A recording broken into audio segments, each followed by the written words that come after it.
नमस्कार सगळ्यांना. आज शुक्रवारच्या माहितीपर कार्यक्रम किंवा करमणूक करणारा कार्यक्रम असा जो आपण गेले 6 वर्षापासून ऐकत आलेलो आहोत, त्या कार्यक्रमामध्ये सगळ्यांचं स्वागत आहे. आजचे उत्सव मूर्ती आहेत दिलीप आपटे आणि जयश्रीताई आपटे. तर त्यांचा विषय कोणता आहे हे आपण त्यांची ओळख करून घेणार आहोत, त्यावेळेला पाहणारच आहोत. पण प्रत्येक कार्यक्रमाला आपण शंखनादाने कार्यक्रमाची सुरुवात करतो, त्याप्रमाणे विजय ढेंगे यांचा शंखनाद ऐकूया आणि कार्यक्रमाची सुरुवात करूया. ओम पांचजन्याय विद्महे पावमानाय धीमहि तन्नो शंख प्रचोदयात्।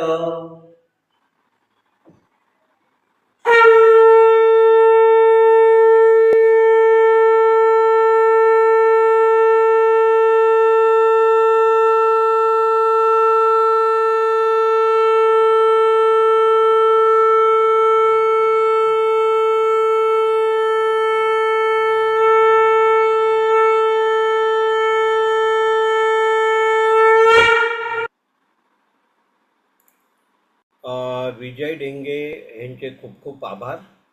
आणि आपण सुरुवात अशी करणार आहोत की प्रथम आजच्या वक्त्यांची आपल्याला ओळख करून घ्यायची आहे. तर ती कामगिरी माझ्याकडे आहे. त्याप्रमाणे आपण ऑडिओ व्हिज्युअल त्यांची ओळख करून घेऊया पॉवर पॉईंट प्रेझेंटेशनच्या सहाय्याने. सुरुवातीलाच आपल्याला मस्तपैकी 2 प्रसन्न चेहरे दिसत आहेत आणि असा फोटो दोघांनी दिल्याबद्दल त्यांचे खूप खूप आभार आहेत. आजचा विषय आहे आम्हाला माहीत झालेली एक वेगळीच अमेरिका, आणि कंसात लिहिलं होतं अमेरिकेतील अशी माहिती जी कधी कोणी सांगितलीच नाही. सादर करते श्री दिलीप गणेश आपटे आणि जयश्री आपटे. आधी आपण दिलीप आपटे यांची ओळख करून घेऊया. वय वर्ष 80, मूळ गाव सोलापूर. शालेय शिक्षण तेथील दे प्रशालेत पूर्ण करून इंजिनिअरिंगचा डिप्लोमा घेतला. शिक्षण झाल्यावर व्यवसायानिमित्ताने 1966 पासून डोंबिवली इथे वास्तव्य आहे. इसवी सन 2000 या वर्षी व्यवसायातून त्यांनी निवृत्ती घेऊन छंद जोपासले. व्यवसायातून निवृत्ती घेणं आपण एक फार कसब असते एखाद्याची, ती त्यांना शक्य झाली. अभ्यासपूर्वक छंद, अपरिचित आणि उपेक्षित इतिहासाचा अभ्यास करून कथा, शालिवाहन, शके आणि विक्रम संवत्सरांची, शिखांचा इतिहास, राष्ट्रगीतांचा इतिहास, अपरिचित शूरांच्या शौर्यकथा, मी अनुभवलेली अमेरिका, असे अनेक विषय त्यांनी शाळा, संस्था, ज्येष्ठ नागरिक संघातून व्याख्याने दिलेली आहेत. वयाच्या 65व्या वर्षी बासरी आणि माऊथ ऑर्गन वादनाला सुरुवात करून 2012 पासून 2024 पर्यंत 80व्या वर्षापर्यंत त्यांनी साधारण 80हून जास्ती कार्यक्रम सादर केले. त्याच्यात मुंबई आकाशवाणीचा पण कार्यक्रमाची नोंद आहे. बिनाका गीतमाला, एक संगीतकार एक गीत, मराठी भावगीते आणि भक्तिगीते, एक शाम शंकर जयकिशन के नाम, बासरी आणि माऊथ ऑर्गनवर या शीर्षकाखाली वाद्यवादन केलेले आहे. वरील सर्व कार्यक्रम हे मुंबई, ठाणे, कल्याण, डोंबिवली परिसरात व पुणे, सोलापूर येथील ज्येष्ठ नागरिक संघ, अत्रे कट्टा, महिला मंडळे आणि इतर अनेक संस्थांमध्ये, तसेच ऑगस्ट 2024 मध्ये अमेरिकेत त्यांच्या घरी पण कार्यक्रम झालेला आहे.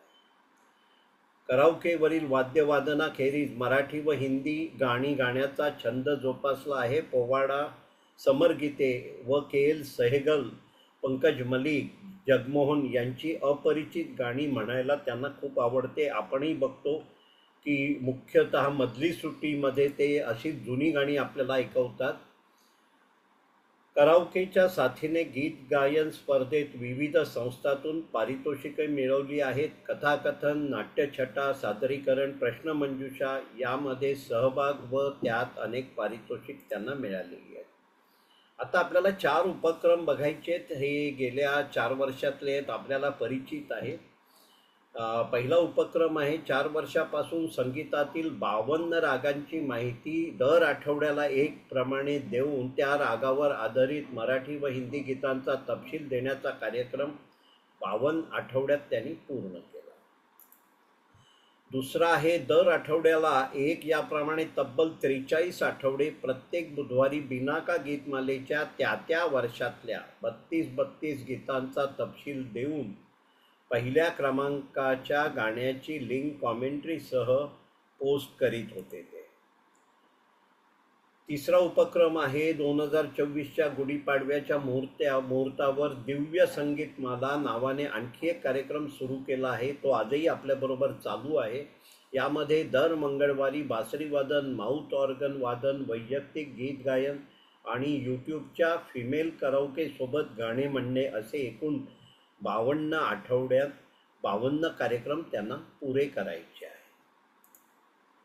RSS म्हणजे राष्ट्रीय स्वयंसेवक संघाच्या स्थापनेला 2025मध्ये विजयादशमीचे दिवशी 100 वर्षे पूर्ण होणार आहेत. म्हणून संघाच्या या जन्मशताब्दी वर्षानिमित्त 2024च्या दसऱ्यापासून दर महिन्याला एक संघगीत प्रत्यक्ष सादर करून ते बासरीवर वाजवण्याचा उपक्रम त्यांचा सुरू आहे.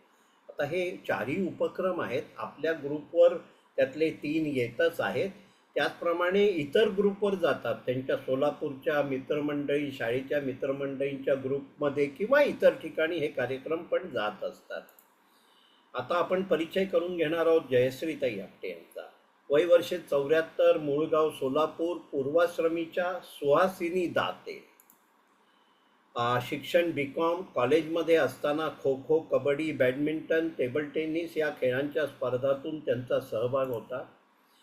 लग्नापूर्वी 2 वर्षे त्यांनी सिंडिकेट बँकेत नोकरी केलेली आहे. लग्नानंतर नोकरी सोडून पूर्ण वेळ गृहिणी राहिल्या आहेत. तसेच दिलीप आपटे यांच्या व्यवसायात त्यांची फॅक्टरी होती डोंबिवलीमध्ये. त्या व्यवसायात अकाउंट्स पूर्ण सांभाळायचं काम त्या करायच्या. गेली 38 वर्षे पद्मजा विकास महिला मंडळात त्या कार्यरत आहेत. याखेरीज ब्राह्मण सभा, ज्येष्ठ नागरिक संघ, इनरव्हील क्लबने घेतलेल्या प्रश्नमंजुषा स्पर्धांमधून अनेक पारितोषिक त्यांना प्राप्त आहेत. दिलीप आपटे यांच्या वाद्यसंगीताच्या कार्यक्रमात निवेदिका म्हणून त्यांचा सहभाग आहे. आणि आपल्याला उल्लेखपूर्वक सांगायचं तर काही महिन्यापूर्वी या दोघांनी पुण्याला जाऊनही एक कार्यक्रम सादर केलेला आहे. म्हणजे आपण वयाचा रेफरन्स घेतो म्हणून दोघांनी असं म्हणण्याचा उद्देश आला. पण सातत्याने सेवेत राहणं, मग ती संगीत सेवा असो किंवा इतर काही, यामध्ये हे दोघंही म्हणजे हे कपल अग्रेसर आहेत. गायन व हार्मोनियम वादन, शिवण, भरतकाम, विणकाम इत्यादीची त्यांना आवड, तसेच खास करून वाचन, शब्दकोडी आणि सुडोकू सोडवण्याची आवड आहे. आता काही फोटो आपण बघूया. अमेरिकेतील नायगारा धबधबा येथे हे दोघंही, मुलगा आणि सून हेमा, संदीप मुलाचं नाव. तसंच अमेरिकेमध्ये हे चौघे आणि नातू तेजसचा नंतर आपण एक फोटो बघणार आहोत. 1966 साली रोटरी क्लबची मेंबरशिप प्रदान करताना त्यावेळेचे रोटरी डिस्ट्रिक्टचे गव्हर्नर यांच्या हस्ते त्यांना पिन लावण्यात आली. 1968मध्ये शिवसेना वक्तृत्व स्पर्धा विषय मराठ्यांच्या इतिहासातील काही सुवर्ण पाने. प्रथम पारितोषिक शाखाप्रमुख श्री मोकाशी यांच्या हस्ते. रोटरी क्लबने याच विषयावर ठेवलेले त्यांचे व्याख्यान राष्ट्रगीतावर बोलू काही, त्याचं हे सर्टिफिकेट आहे रोटरीकडूनचं. स्वरूपिणी भगिनी मंडळात अपरिचित शुरांच्या शौर्य कथा श्रीमती प्रतिभा भिवलकर यांच्या हस्ते बक्षीस. पनवेल येथे अत्रे कट्ट्यावर बिनाका गीतमाला कार्यक्रम झाला. तिकडचं हे आभारपत्र आहे अत्रे कट्ट्याचं. कल्याण येथे शरद व्याख्यानमाला, कल्याण बासरी वाद्यवादनाचा कार्यक्रम झाला. तिकडच्या ह्या कार्यक्रमाचा फोटो आहे. रघुवीर नगर ज्येष्ठ नागरिक संघात कथाकथन स्पर्धेत अध्यक्ष श्री सुभाष तेलंग यांच्या हस्ते पारितोषिक प्राप्त आहे. 2014ला आचार्य अत्रे कट्टा ठाणे येथे बिनाका गीतमाला बासरी व माऊथ ऑर्गनवर सोबत जयश्रीताई निवेदन करताना, जयश्रीताईंना त्यांच्याबरोबर निवेदन करताना मी कदाचित 12 वर्षापूर्वीपासून बघतोय, कारण रोटरीमध्ये त्यांचा कार्यक्रम झाला होता, तेव्हा पण हे दोघेही होते. रघुवीर नगर ज्येष्ठ नागरिक संघामध्ये प्रश्नमंजुषा स्पर्धेत डॉक्टर सुनील पुंतांबेकर यांच्या हस्ते पारितोषिक घेताना, सोलापूर जनता सहकारी बँकेचे 2011 साली राष्ट्रगीतांचा इतिहास सांगण्यासाठी लातूर आणि उमरगा येथे निमंत्रित केले होते. पैकी उमरगाचा हा फोटो आहे. रघुवीर नगर ज्येष्ठ नागरिक संघात जागतिक वृद्ध दिनाचे दिवशी श्री केतकर यांच्या हस्ते पारितोषिक घेताना, आणि हे पण ते हे आहे व्यासपीठ आहे जिथे केतकर बसले आहेत. रोटरीचेही त्या तत्कालीन अध्यक्ष बसलेत. इनरव्हिलच्या नाही, आपल्या रघुवीर नगर ज्येष्ठ नागरिक संघाच्या पण अध्यक्षा बसलेल्या आहेत. इनरव्हिलच्या अध्यक्षा पण आहेत. सोलापूरच्या शाळेतील 1993 साली झालेल्या स्नेहसंमेलनात शाळेचा पोवाडा म्हणतात. त्यांचा एक प्रसिद्ध पोवाडा आहे, आपण तो परत कधीतरी ऐकू. सोलापूरच्या शाळेच्या जन्म शताब्दीच्या प्रसंगी बासरी वादन प्रित्यर्थ मिळालेले स्मृतिचिन्ह. 2014 साली BRC रिटायर्ड मेंबर्स असोसिएशन इथे वाद्यवादनाच्या कार्यक्रमात दोघांचा फोटो आहे. सोलापूरच्या कार्यक्रमात एका श्रोत्यांनी त्यांची जन्मतारीख असलेली नोट 18/8/44 ही आणून दिली स्टेजवर. ही नोट आहे. दिलासा विरंगुळा केंद्रातर्फे वाद्य नैपुण्याबद्दल व जयश्रीताईंना निवेदनासाठी मिळालेले प्रमाणपत्र. हा दिलासा विरंगुळा केंद्राचा जो वार्षिक मोठा कार्यक्रम व्हायचा कोविड पूर्व, तिकडचा कार्यक्रम आहे. मागे श्यामसुंदर पाटील डावीकडे आहेत, मध्ये आपले पूर्व मंत्री जगन्नाथ पाटील आहेत. मुंबई आकाशवाणीने 2016 अमृत कलश या ज्येष्ठांच्या कार्यक्रमात मुलाखतीसाठी निमंत्रण केलं होतं. ते हे पत्र आहे. 2018 साली डोंबिवलीच्या द आर्ट स्टुडिओतर्फे झालेल्या कार्यक्रमात वाद्यवादन केलं होतं, त्याचं सर्टिफिकेट आहे. परत आपला जो दिलासा विरंगुळा केंद्र कोविड पूर्वी जननी आशिषच्या कंपाऊंडमध्ये, म्हणजे आपल्या जिमखान्याच्या समोर भरायचा, त्या सभागृहातला, आपण तिथे सभागृह म्हणतो, पण आठवड्याचे 6 दिवस धमाल कार्यक्रम चालायचे, जसे आपण आता ऑनलाईन करतो किंवा कानविंदे हॉलला करतो. तर तिकडे अशा प्रकारचा कार्यक्रम व्हायचा. ऑडियन्सचा फोटो ह्याच्यात नाही आहे. तर तिथेही या दोघांनी कार्यक्रम सादर केला होता. आणि मला सांगायला आवडेल, या बासरी वादनानिमित्त हा जो हार्मोनिका ग्रुप आहे डोंबिवलीचा, तो सगळे आले होते.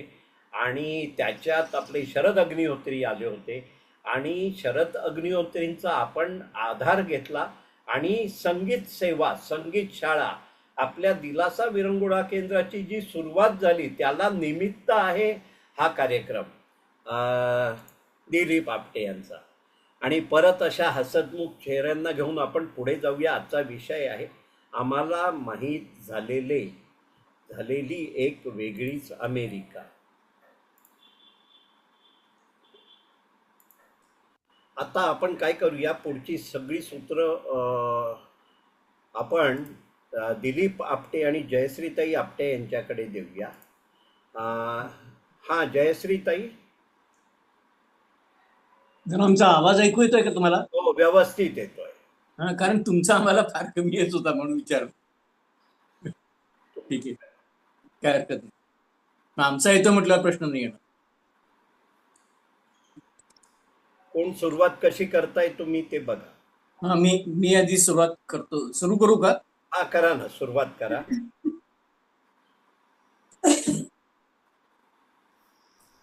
दिलासा विरंगुळा केंद्राच्या सर्व सदस्य बंधू भगिनींना माझा नमस्कार. आजच्या माझ्या अमेरिकेबद्दलच्या व्याख्यानाला मी नाव दिलंय उत्सुकता वाढवणारं नाव आहे. मला माहीत झालेली एक वेगळीच अमेरिका. असं नाव देण्याचं कारण माझ्या भाषणातून कळेलच. पण त्या वेगळ्याच अमेरिकेबद्दल मी नंतर बोलणार आहे. 2009 साली आम्ही कॅलिफोर्निया इथे गेलो होतो. पण 2015 सालापासून आम्ही दोघं मॅसेच्युसेट्स मधील बोस्टनच्या जवळच्या एका टाउन मध्ये जात होतो. मागच्या वर्षीपासून म्हणजे 23 आणि 24 साली अमेरिकेत टेक्सास स्टेट मधल्या डॅलास जवळील फ्रिस्को या सबरमध्ये राहिलो. थोडक्यात पश्चिम, पूर्व आणि दक्षिण अशा सर्व ठिकाणी आमचं वास्तव्य होतं. अमेरिकेतल्या रोजच्या जीवनात आढळलेल्या पण आपल्यापेक्षा वेगळ्या असलेल्या काही मुद्द्यांवर आधी जयश्री बोलेल आणि मग तिथल्या अनेक वर्षांपासून अस्तित्वात असलेल्या पण आपल्याला माहित नसलेल्या एका गोष्टीबद्दल मी माहिती सांगेन. तर आता याच्या पुढची सूत्र मी जयश्रीकडे सोपवतो आणि तिचं भाषण झाल्यानंतर मी माझा विषय सांगतो.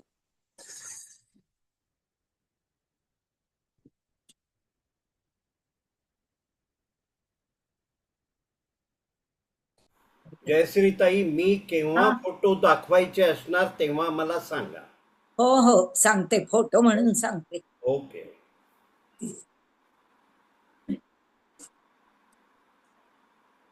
पण उजेड येतोय डावीकडे तर दिवा बंद कर. किचन मध्ये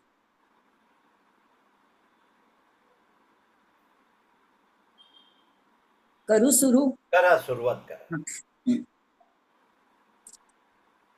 सर्वांना माझा यथोचित नमस्कार. नमस्कार.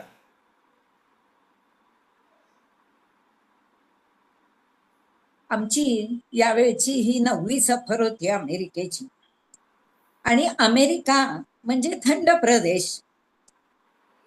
टेक्सास गरम आहे असं ऐकलं होतं, पण गरमी असली तरी अशी किती असणार असं आम्हाला वाटलं होतं.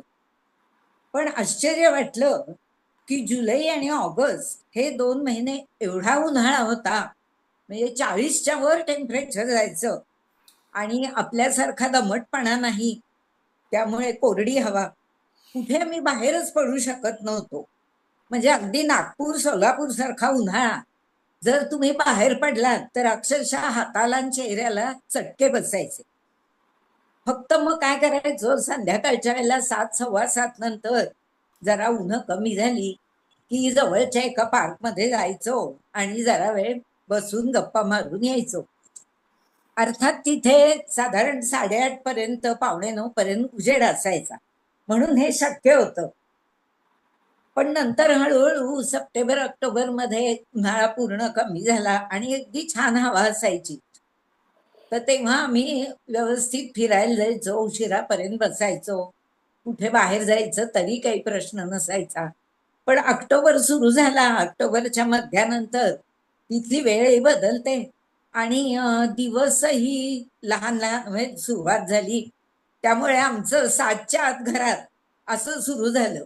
आणि नंतर नोव्हेंबरमध्ये तर 5:30लाच अंधार पडायला लागला म्हटल्यावर आम्ही बाहेर जायचंच बंद केलं. तर आता मी तिथल्या एकंदर वातावरणाबद्दल बोलले. आता थोडं शाळेबद्दल बोलते. माझा नातू तेजस आता 8 वर्षाचा आहे आणि तो 3रीत आहे. त्यामुळे साधारण त्या वर्गांच्या ह्याच्याबद्दल मला माहिती आहे. तर अमेरिकेत काय असतं, तुम्ही कुठेही राहिलात तरी तुम्ही राहता त्या घराच्या 1 किलोमीटरच्या परिसरातल्या शाळेत तुम्हाला ऍडमिशन मिळते. म्हणजे तिथेच मिळते, तुम्ही दुसरीकडे घेऊ म्हटलं तर नाही चालत. आणि जर तुम्हाला ती शाळा नको असेल तर मग प्रायव्हेट शाळेत ऍडमिशन घ्यावी लागते. आणि त्या शाळेत जर जागा नसेल, त्यांच्याकडनं असं झालं की अजिबातच जागा नाही, तर मग ते दुसऱ्या शाळेत तुम्हाला ऍडमिशन देतात. पण मग तिथे यायला जायला त्यांना तुम्हाला स्कूल बसची व्यवस्था करावी लागते. फक्त दिव्यांग मुलांना आणि अशा मुलांना स्कूल बस असते. बाकीच्या इतर सामान्य कुणालाही स्कूल बस मिळत नाही.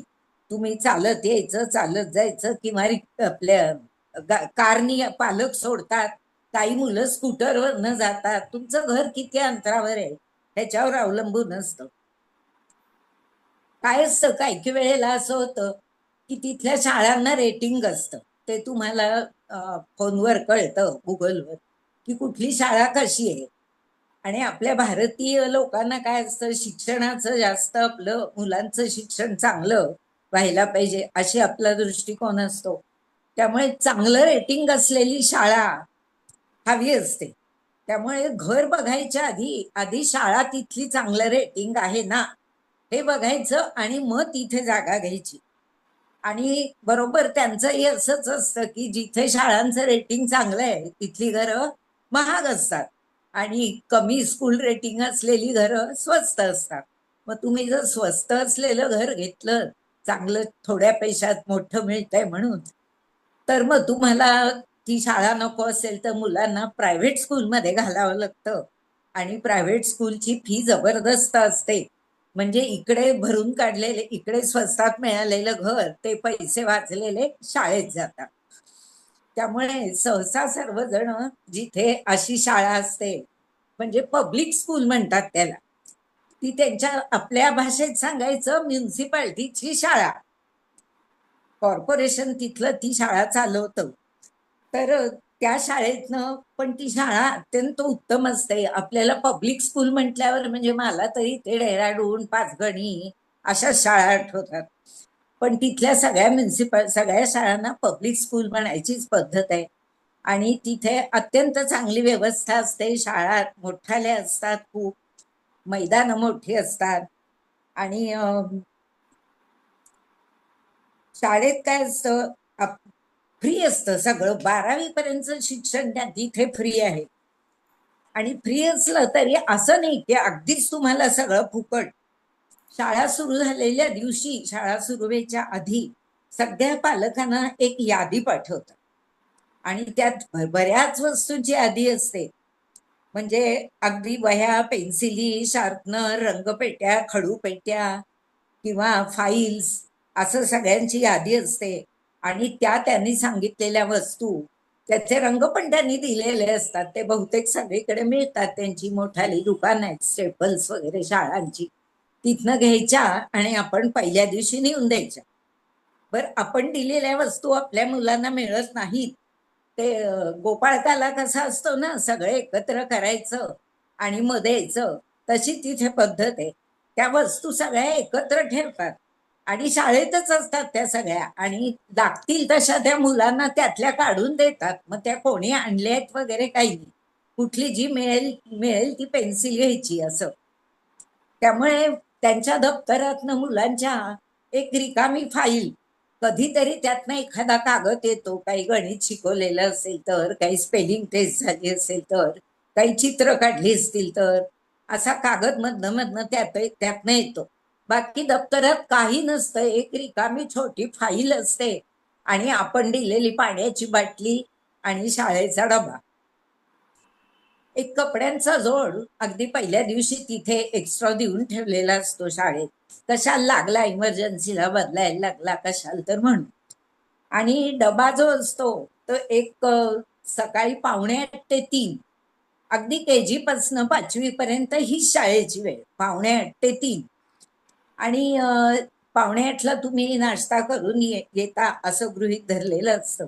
त्यामुळे स्नॅक्ससाठी एखादा छोटा डबा, काही तुम्ही स्नॅक्स तुम्हाला हवे ते देऊ शकता. आणि नंतर 12-12:30ला एक जेवणाचा डबा, असे 2 डबे द्यायला लागतात. ज्यांना शक्य नसेल त्यांच्यासाठी तिथे $3 मध्ये शाळेत जेवण मिळतं. अगदी व्यवस्थित जेवण असतं, दुधापासनं सगळं असतं, दूध, फळं, जेवण. फक्त ते नॉनव्हेज असतं. त्यामुळे आता आमच्याकडे कोणी नॉनव्हेज खात नाही, त्यामुळे नातू पण नाही, मग तो त्यामुळे रोज डबाच नाही तो. बुधवारी फक्त सगळ्यांना कॉमन चीज पिझ्झा, त्यामुळे त्या दिवसाची तो वाट बघत असतो, सगळ्यांच्या बरोबर पिझ्झा घेऊन खायला मिळतो म्हणून. आपल्याकडे कसं असतं की मुलं, पालक कधी जाऊन टीचरना भेटतात, मुलांना सोडायला आज जातात. तसं नाही, तसं तुम्ही शाळा तिथे लांब असते, ठराविक अंतरावरनं मुलांना सोडायचं. वेगवेगळी गेट्स असतात KG पहिलीसाठी एक गेट, दुसरी तिसरीसाठी एक आणि चौथी पाचवीसाठी त्या त्या गेटमधनं आपल्या मुलांना सोडायचं आणि तिथनं मुलं आत गेलेली बघितली, तिथे एक टीचर उभा असतो, मुलं आत येताना मुलं आत गेली की आपण निघून यायचं. जर मुलांना उशीर झाला, अगदी 5 मिनिटं उशीर, 7:45 म्हणजे 7:45 गेट बंद करतात आणि मग येणाऱ्या मुलांना बाजूला थांबवलं जातं. त्यांची नावं वगैरे लिहून घेऊन त्यांना ते नोंद केली जाते की तुम्हाला इतका उशीर झाला, जसा लेट मार्क असतो ना तसा लेट मार्क देतात. त्यामुळे शक्यतो सगळ्यांचा प्रयत्न असतो की अजिबात 1 मिनिट सुद्धा उशीर होऊ नये शाळेला.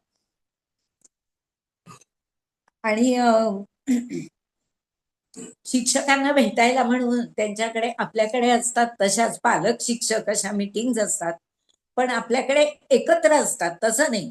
प्रत्येक पालकाला 15 मिनिटं दिलेली असतात, त्यांनी स्वतंत्रपणे जाऊन त्याच्या टीचरना भेटायचं.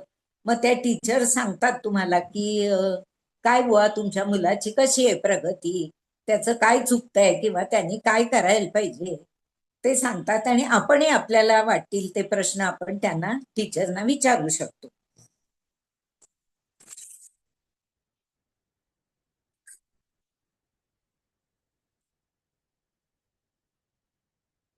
आता मगाशी विषय निघाला की मुलं गैर जर राहिली तर पालकांची चिठ्ठी आणायला लागते. तर इथे जर तुम्हाला जायचं नसलं शाळेत, म्हणजे मेडिकल ग्राउंडवरच अर्थात तसं करू शकतात, तर तुम्हाला त्या शाळा सुरू व्हायच्या वेळेला एक ऑनलाईन एक फॉर्म भरून ती सगळी माहिती भरून तो पाठवून द्यावा लागतो. नुसती चिठ्ठी वगैरे असं काही चालत नाही, तो फॉर्मच ऑनलाईन पाठवून द्यायचा जर तुम्ही येणार नसलात तर, किंवा फोन करून कळवावं लागतं.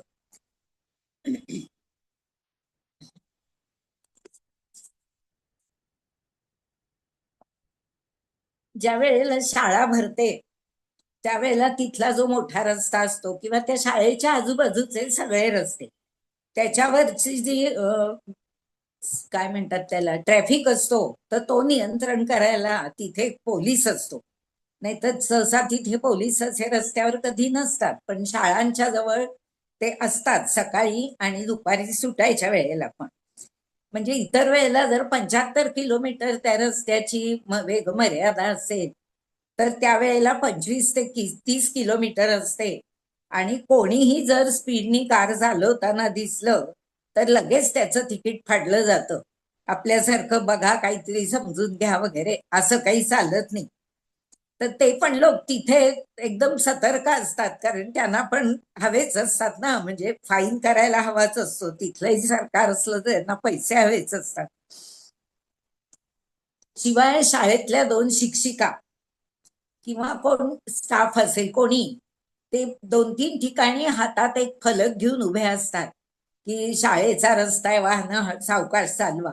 आणि त्यांचं पण सगळ्यांना ऐकावं लागतं, म्हणजे त्या म्हणाल्या तर गाड्या थांबवतात, गाड्या सोडतात, अशा तऱ्हेने. याशिवाय शाळेत अभ्यासा एवढं म्युझिक, खेळ या गोष्टींना महत्व दिलं जातं. आणि त्याला ते विद्यापीठात तुम्ही कसल्या मराठीच्या विद्यापीठाच्या परीक्षा दिल्यात किंवा नृत्याच्या गायनाच्या परीक्षा दिल्यात तर त्याला त्याचं क्रेडिट मिळतं मुलांना. तर शाळेचं बरंचसं झालं सांगून.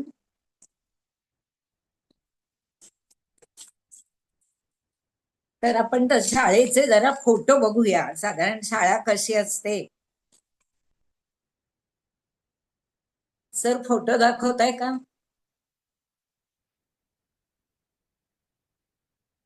हा.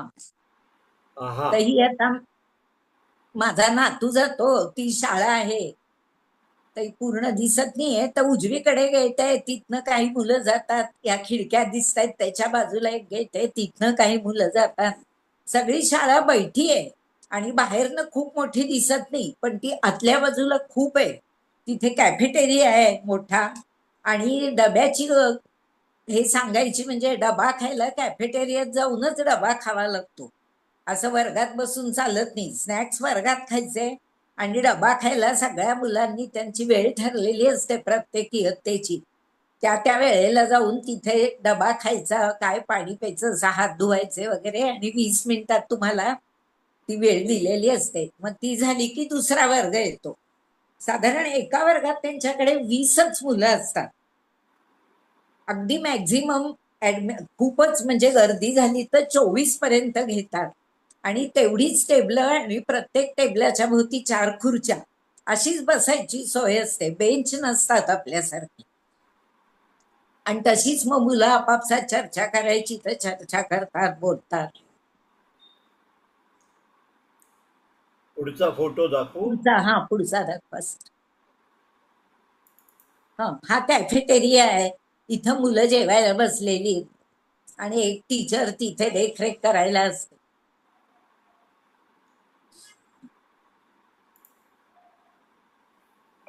हा माझा नातू.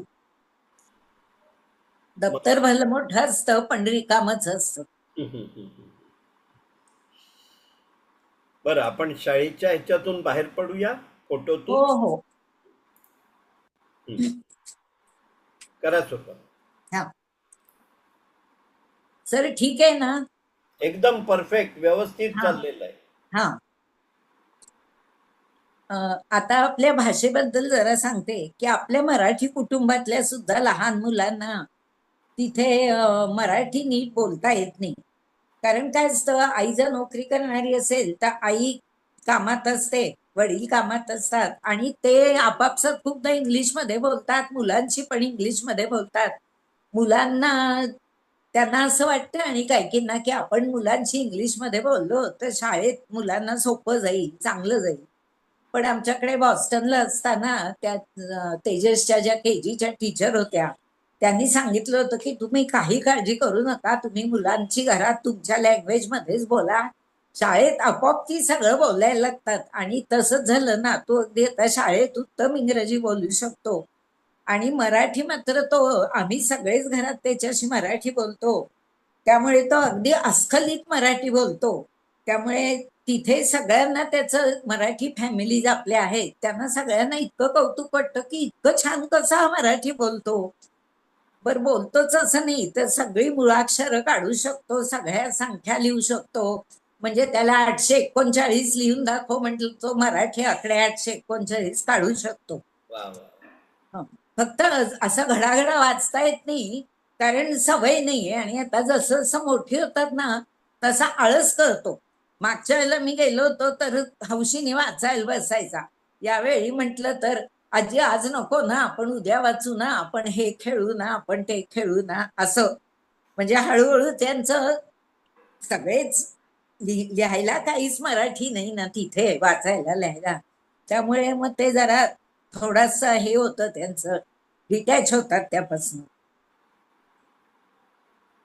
आता आपली काही ना, आता हा मराठी बोलतो म्हणून ठीक आहे, पण काही जण आमच्या बरोबरची आहे होती तिथे, तर ती असं म्हणायची आजी आजोबा की अहो काय मुलं अजिबात मराठी बोलत नाहीत हो, आणि आम्हाला इंग्लिश येतं बोलता, पण असं आपल्या घरगुती बारीक सारीक गोष्टीचं पटपट इंग्लिश शब्दही आठवत नाही, त्यांना ते माहीत नसतात, काय बोलावं ते कळत नाही.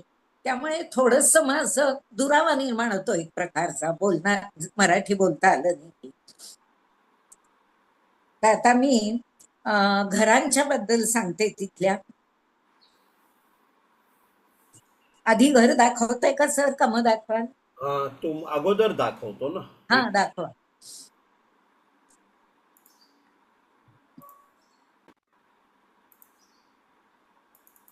हम्म.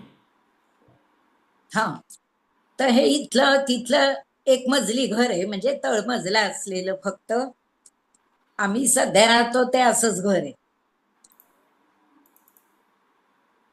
हे ग्राउंड+1 अशी घर आहेत. ही नवीन बांधलेले घर आहे आणि याच्या किमती अर्थातच त्या आधी त्या दाखवलेल्यापेक्षा जास्त असतात. आधीचं घर 4 बेडरूमचं आहे पण सगळं तळमजल्यावर आहे. हे आहे, हे पण 4 बेडरूमचं आहे पण वर खाली आहे. आणि जनरली ना तिथे काय असं खाली एकच बेडरूम, काय म्हणतात त्याला,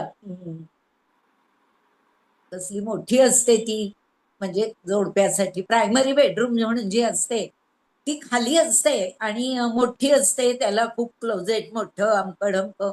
पण सेकंड बेडरूम खाली नसते बहुतेक.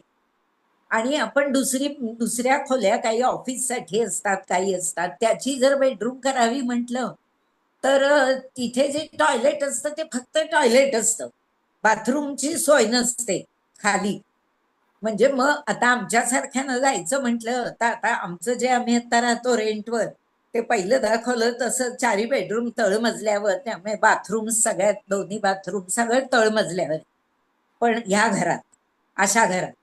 पण हे जे आता नवीन बांधलेलं घर आहे ना, ते आम्हाला आणि मला कळायचं कारण काय, आता ही मुलं म्हणजे मुलगा सून सारखी नवीन रेंटवर राहतोय तर घर घ्यायला बघताय, तर बरीच घरं बघत असतात. तर मी तिथे असताना आम्ही सुद्धा 2-3 वेळा त्यांच्याबरोबर गेलो घरं बघायला. तर हा प्रश्न फार महत्वाचा येतो की ते म्हणतात तुम्ही दरवर्षी येणार आणि तुम्हाला इथे राहायचं तर आपल्याला खाली बेडरूम हवीच ना. त्यामुळे त्या 2 बेडरूम खाली असणारी घरं म्हणजे ते लग्नाच्या वेळेला पत्रिका बघताना पहिल्यांदा राशीत जुळत नाहीत ना, ती कशी परिस्थिती, तसं इथे घरांचं होतं. आधी खाली 2 बेडरूम आहेत का, तर बघूया ते घर, नाहीतर मग बाकीची घरं बाद, असं होतं ते. आणखी घरं पुढची दाखवताय कसं. हे पण असं ग्राउंड+1 आहे, पण हे जुनं आहे घर आणि आधीचं होतं ते नवं आहे.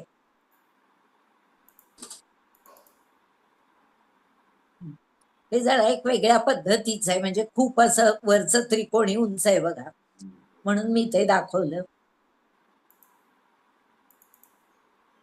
हे एक वेगळ्या पद्धतीचं घर आहे, जुनच आहे पण आणि मोठं पण आहे बरंच जरा.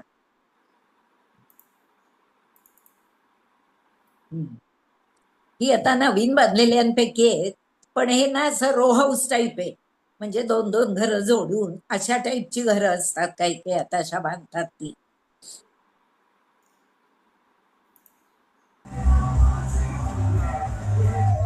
हे सर ते हॅलोविनचं. नाही नाही, बाहेर पडतो हा. घरात तर आता तुम्ही पाहिलीत घरं, तर ती सगळी घरं बघा अशी उतरत्या छपराची. खरं तर आम्हाला वाटायचं की तिकडे बॉस्टनमध्ये बर्फ वगैरे खूप पडतं, म्हणून तिथली घरं अशी उतरत्या छपराची की काय. पण इथे पाहिलं तर इथे कधीतरी अगदी सीझनमध्ये एखादा दिवसच बर्फ, 1-2 दिवसच पडतं, बाकी नसतं बर्फ, पाऊसही खूप नसतो. पण तिथली घराची बांधायची पद्धतच अशी आहे की वर ती कौल शोचीच असतात, पण ती उतरती बांधायची. त्यात त्यांचं एक काय असतं की आपण घरात गेलो तर आपल्यासारखंच असतं रूफ, वर सिलिंग पूर्ण साधं सपाट, पण ते वरचं जे उतरतं हे आहे, रूफ आहे ते, आणि सिलिंग ह्याच्यामध्ये मोठा माळा असतो आणि त्याच्यात सगळे त्यांचे घरातले सगळं कुलिंग आणि हिटिंग पूर्ण घरात असतं. त्याचे सगळे पाईप्स फिरवलेले असतात त्या वरच्या माळ्यावरनं, किंवा मोठाले आपले ह्याची कनेक्शन्स असतात तिथे गरमगार पाण्यासाठी मोठाले बसवलेले असतात टाक्या, बॉयलर, त्याची कनेक्शन्स, अशी ती सगळी कनेक्शन तिथनं गेलेली असतात. आणि ती बाहेरनं काहीही दिसत नाही, वरनं लांबनं दिसतं ते उतरत्या छपराचं घर आणि आपलं नेहमीचं रूफ असतं तसं खालनं घरात. आणि 2 मजली घरं असतात, त्यात आतनं बहुतेक हॉलमधनं जिने असतात सगळ्यांचे. आणि ते मग हॉल मात्र खूप उंच, डबल उंचीचा असतो, कारण त्यामध्ये ती जागा मोकळी ठेवलेली असते आणि हॉल उंच उंच नेल्या, कडेला बाल्कनी असते सर. आणि ती एक ती मला गंमत खूप आवडली की त्या दुरुस्तीला त्या माळ्यावर जावं लागणार ना, सगळे पाईप्स तिथे, सगळी कनेक्शन्स तिथे, म्हणजे काही झालं की तिथे जावं लागतं. तर पॅसेज जो असतो साधारण खोल्यांच्या मधला वगैरे, तिथे अशी दोरी लटकत असते. तर ती दोरी कसली बुवा असं आम्हाला गेल्यावर वाटलं, तर ती दोरी ओढली की तो माळा उघडला जातो आणि एक शिडी बाहेर येते, मग त्या शिडीवर चढून आपण माळ्यावर जायचं आणि खाली आलं की तो ढकलला की बंद होतो. म्हणजे दरवेळेला शिडी शोधा, किंवा असं काही तुमच्याकडे शिडी नाही का, मग स्टूल नाही का, मग आपल्याला ते विचारतात नाहीतर मग आणा कुणाकडचं तरी, नाही तुम्हीच घेऊन या, असे सगळे प्रकार आहेत. ते काहीच होत नाहीत, कारण शिडीवर चढतात ते लोक, वर जातात कामाला आलेले, बघतात काय मेंटेनन्स आहे काय ते. मध्ये आमच्याकडे पाणी गळायला लागलं होतं खाली, तर ते पाणी कुठनं येतंय असं भिंतीवरनं ओघळ येत होते. मग त्या माणसाला बोलवलं, त्यांना काय हँडीमॅन म्हणतात, हँडीमॅन म्हणतात त्यांना. सगळे हे अशा दुरुस्त्या करणारे लोक असतात ना, प्लंबर, इलेक्ट्रिशियन, सगळे छोटी कामं करणार. मग त्याला बोलल तर कुठल्या तरी एसीचं पाणी ते बाहेर येत होतं, बाहेर पाईप चोकअप झाला होता, मग ते त्यांनी केलं. दुसरं म्हणजे घरं सगळीकडे तिथे असतात बरं का. स्वतःची म्हणजे घरं, आणि घरं म्हणजे ते बंगले टाईपच असतात. म्हणजे आता तुम्हाला दाखवलं तसं पुढे सगळी हिरवळ आणि मागे बॅकयार्ड असतं, म्हणजे परसू म्हणतात आपण, परस म्हणतो तसं. तिथे तुम्ही कुणाकुणाच्या बॅकयार्ड मध्ये स्विमिंग पूल असतो, ज्यांना नको असेल ते नाही करत. तिथे पण आपण भाज्या फुलं लावू शकतो किंवा लॉन लावू शकतो. आणि टेक्सासमध्ये एक मला आढळलं की तिथे दुर्वांची लॉन्स आहेत. म्हणजे आपल्याला आता यावेळेला मला गणपतीची कार दुर्वा होते आमच्या मागच्या बॅकयार्ड मध्ये. तेच बॉस्टनला ते गवत जे लावतात ते वेगळ्या प्रकारचं, ते दुर्वांचं गवत नसतं, त्या गवतांचे पण प्रकार वेगवेगळे असतात. घरांच्या खिडक्या ज्या असतात, आता दाखवलं तर बघा, सगळ्याला काचा होत्या बाहेरच्या खिडक्यांना, पण कुठेही ग्रिल नाही. काचा खूप जाड असतात पण ग्रिल नसतं. म्हणजे आपल्याला असं इथे वाटेल ना की काहीच सेफ्टी नाही, असं कसं. पण बहुतेक तिथल्या चोरांचा असा अलिखित नियम असावा की अशा काचा फोडून आत जायचं नाही. आपल्या भारतीयांच्याकडे तिथे चोऱ्या पण होतात बरं का काही काही वेळेला, कारण भारतीयांकडे सोनं खूप असतं असं त्या लोकांना माहीत असतं. आणि इथे खरेदी विक्री करायची म्हटलं तर तुम्हाला जे घर विकायचं ते सगळं त्यांची बऱ्याच साईट्स आहेत, त्याच्यावर ते घर टाकायचं, एजंट नेमायचा, एजंट लागतो घेणाऱ्यालाही देणाऱ्यालाही. आणि ते एजंटच आपापसात बसून ते समोरासमोर बसून सगळं फायनल करतात. म्हणजे रजिस्ट्रारच्या ऑफिसमध्ये जा, तिथे तास तास बसा, ती फी भरा, हे काही नसतं. ते विकत घ्यायची, ते एजंट मध्ये असल्यामुळे त्यांना ते सगळं माहीत असतं काय करायचं. आणि आपण जेव्हा घर पाहायला जातो, घर आता हे विकत घेतायत, मुलांना घ्यायचंय म्हणून मला माहित आहे की तिथे शनिवार रविवार अशी खूप साईटवर येतात की ओपन हाऊस, 1 ते 3, 9 ते 12, 2 ते 4, अशा काहीतरी वेळा लिहिलेल्या असतात. आणि त्यावेळेला कोणीही जाऊन ते घर बघून येऊ शकतो पूर्ण. तर एखाद वेळेला तिथे कोणीतरी एजंट असतो त्याचा. जर घर रिकाम असेल तर कोणी नसतं, तुम्ही जाऊन बघून यायचं. पण जर घरात सामान असेल तर त्या मालकाला तिथे थांबता येत नाही, असा त्यांचा नियम आहे की गिऱ्हाईक जेव्हा बघायला येतं घर तेव्हा त्याला तिथे थांबता येत नाही, आणि एजंटच फक्त तिथे थांबू शकतो. मग तो माहिती सांगतो किंवा त्यात लिहिलेली असते, पत्रक असतात ठेवलेली, ती आपण बघायची.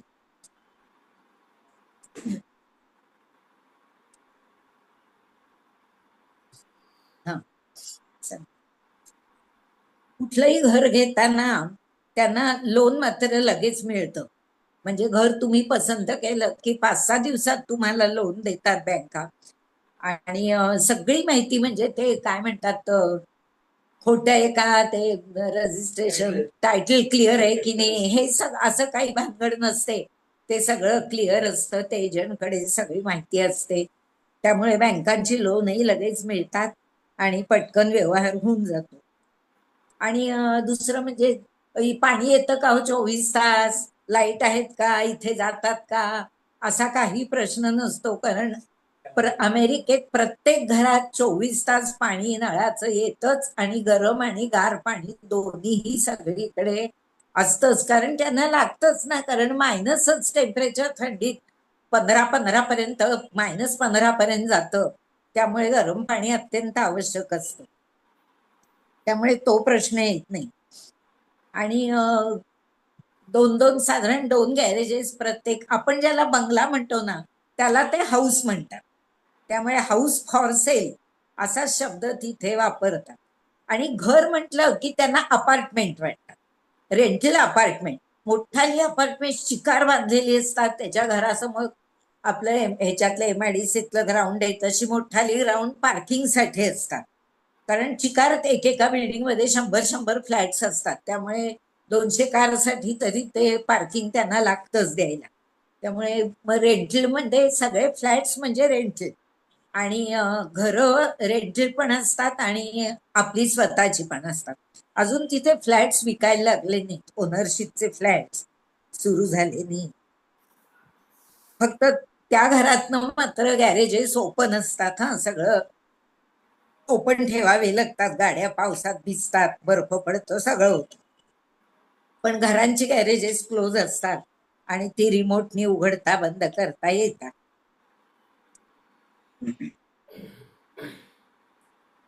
आणि किती बाहेर ते आता म्हटलंच की पूर्ण कुलिंग किंवा हिटिंग घराला असल्यामुळे बाहेर किती उन्हाळा असला किंवा अगदी बर्फ पडत असला तरी आपलं घराचं टेम्परेचर आपल्याला काय 25-26 काय जे हवं ते आपण मेंटेन करू शकतो. त्यामुळे घरात कुठलाच त्रास होत नाही, उन्हाळ्याचाही नाही, थंडीचाही नाही.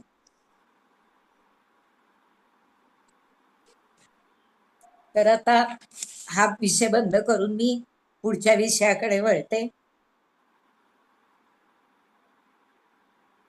तर हॅलोविनचं हे दाखवत आहे.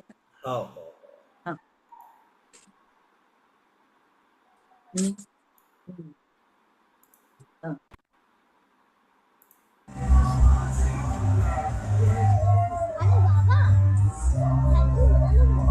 या घरात ही काळी जी आकृती दिसते ना ही याची भूतासारखी आकृती आहे बरं का. आणि इथे पण वर खिडकीत एका असं भूत आल्यासारखं दिसतंय. हे आमच्या समोरचं घर आहे. इथे मुलगा आणि नातू उभे आहेत ते बघत. तर त्यांच्या म्हणजे अमेरिकन परत एकदा दाखवतो. हा पुन्हा ही आकृती हलताना दिसते.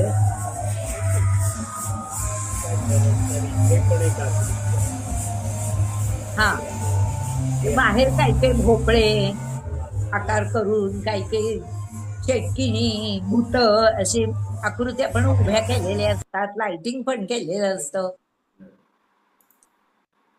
तर हा हॅलोविनचा जो सण असतो ऑक्टोबर महिन्याच्या शेवटच्या आठवड्यात, तो आपल्याकडे नसतो म्हणून मी त्याबद्दल सांगते. तर मृतात्म्याला श्रद्धांजली व्हायचा हा दिवस असतो.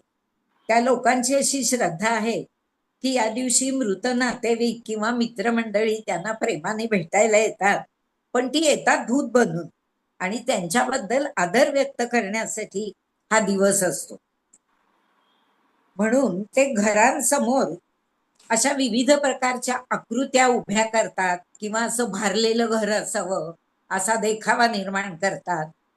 दुकानात सुद्धा अशा चेटकिणी वगैरे अशा विकायला ठेवलेल्या असतात मोठाल्या आकृत्या. आपण जवळ गेलो आणि एखाद्या ठराविक ठिकाणी पाय पडला की एक मोठी किंकाळी फोडून ती चेटकीन आपल्याला मिठी मारते. म्हणजे आपल्याला माहित नसलं तर घाबरायला होतं. अशा प्रकारचे बरेच आणि चिकार महागड्या गोष्टी, कवट्या, हे सगळं विकायला ठेवलेलं असतं.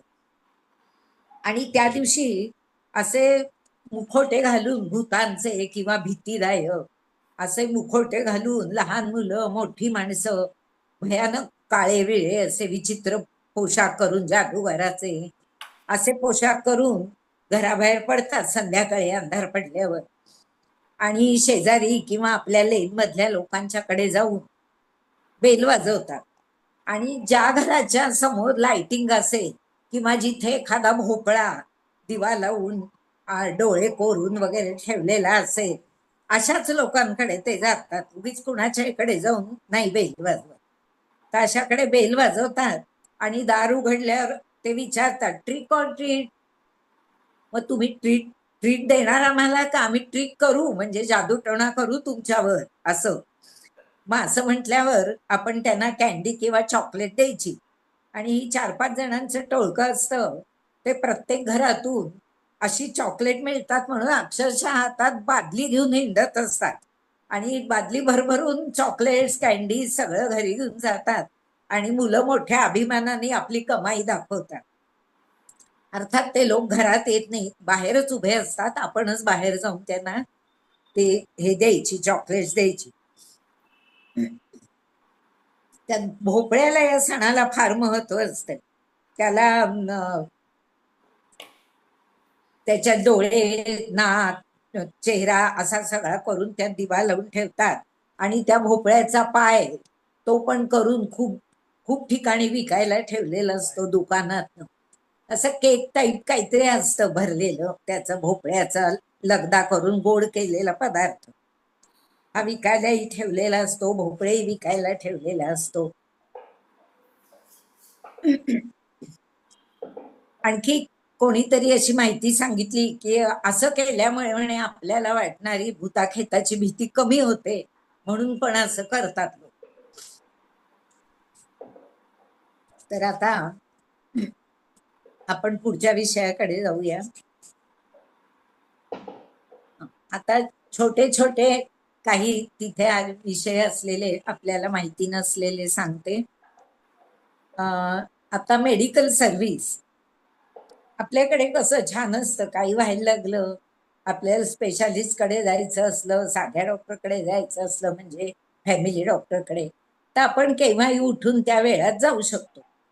तसं तिथे मात्र अवघड आहे, कारण आधी त्यांची अपॉइंटमेंट घ्यावी लागते. ते आहेत का डॉक्टर, आपल्याला अपॉइंटमेंट आहे का बघावं लागतं. नसेल तर मग तिथे अर्जंट केअर नावाचं एक क्लिनिक असतं. ती खूप जवळ बऱ्याच ठिकाणी अशी चौकात असतात. तर तिथे जावं लागतं आणि तिथे जाऊन त्यांच्याकडनं औषध घ्यावं लागतं तपासून, आणि मग तुम्हाला वाटलं तर अपॉइंटमेंट घेऊन आपल्या नेहमीच्या डॉक्टरकडे जाता येतं. आता तिथे गेल्यावर सुद्धा म्हणजे आमच्यासारखे लोक तिथे गेले तर ते इन्शुरन्स वगैरे आधी काढावाच लागतो, त्याशिवाय काहीच जाताच येत नाही. जर गेलंच तर तिथे प्रचंड फी असते, तेव्हा ते काय आपल्याला परवडत नाही. तेव्हा इन्शुरन्स दाखवला तर आपल्याला मग कमी पैसे पडतात. पहिले काय तरी $50 पहिली फी घेतातच.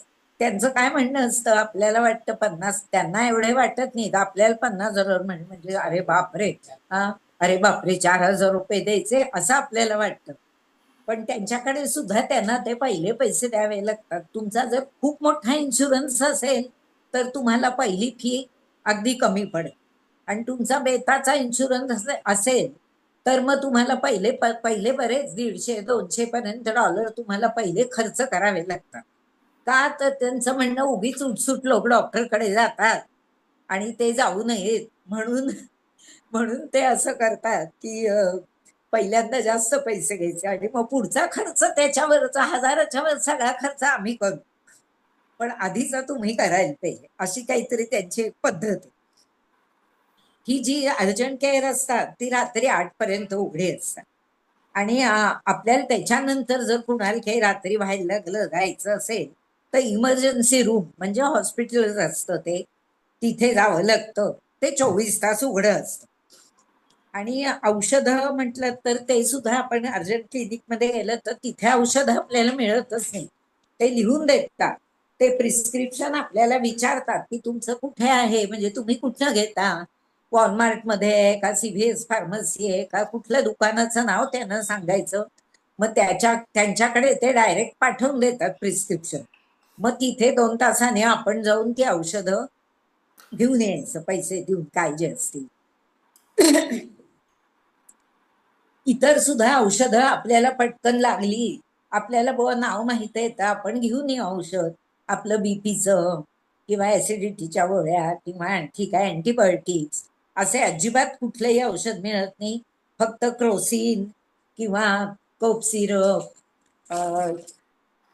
आयबुप्रोफिन किंवा विटॅमिन्स, कॅल्शियम वगैरे विटॅमिन्सचा चिक्कार हे मोठाले रॅक्स भरलेले असतात की विटॅमिन्स ठेवलेले असतात, ती हवी तेवढी मिळतात खूप विकत, आणि तशी त्या मानाने ती स्वस्तही असतात विटॅमिन्स वगैरे आपल्या मानाने.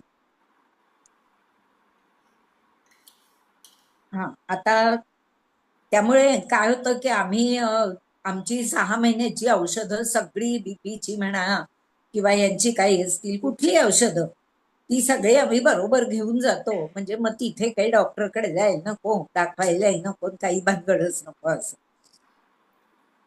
तर आता अमेरिकेतल्या दुसऱ्या काही गोष्टी मी वेगळ्या काही गोष्टी सांगते. आता दुकानांच्या बद्दल सांगते. सर आधी फोटो दाखवताय. होय. हं.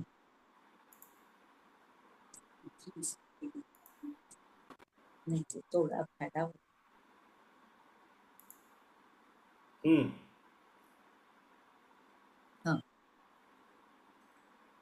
हे क्रोगर म्हणून दुकान आहे हम्म. आणि ही सगळी दुकानं खूप मोठी असतात ना, म्हणजे 1-1.5 लाख 2 लाख स्क्वेअर फूट इतका त्यांचा एरिया असतो. नावावरनं काहीच समजत नाही कसलं दुकान आहे. आता हे क्रोगर म्हणून आहे, नुसतं क्रोगर लिहिलेलं असतं. आम्ही क्रोगर मध्ये जात होतो. हा तर तिथे सगळं म्हणजे काही अगदी ए टू झेड सगळ्या वस्तू, सगळे खाद्यपदार्थ, बेकरीचे पदार्थ, धान्य, तांदूळ, रवा, आपल्याला जे लागतं. हा जास्त करून अर्थात हे दुकान अमेरिकन असल्यामुळे त्यांना लागणारे पदार्थ जास्त, आपली इंडियन स्टोर्स वेगळी असतात, ती सुद्धा अशी मोठाली असतात.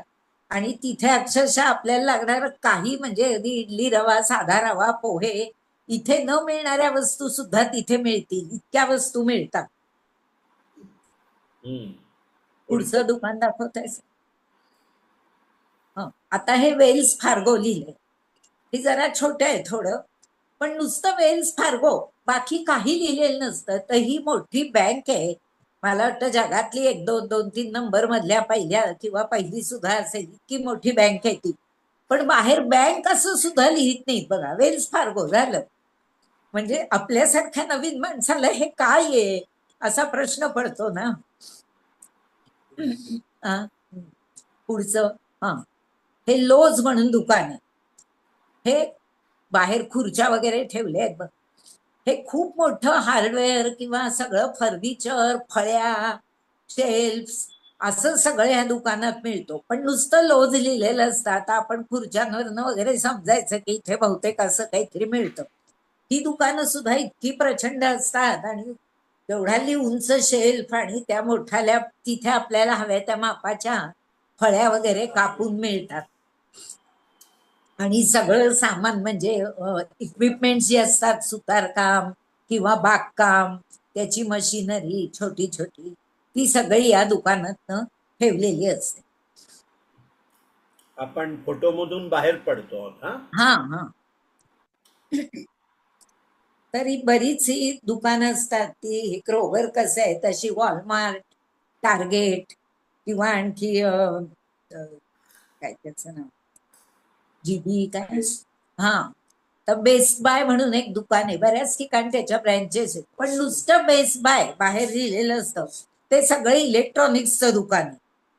कास्को म्हणून आहे, ते सगळं होलसेल दुकान आहे. सगळं मिळतं धान्य वगैरे, पण ते होलसेल मध्ये.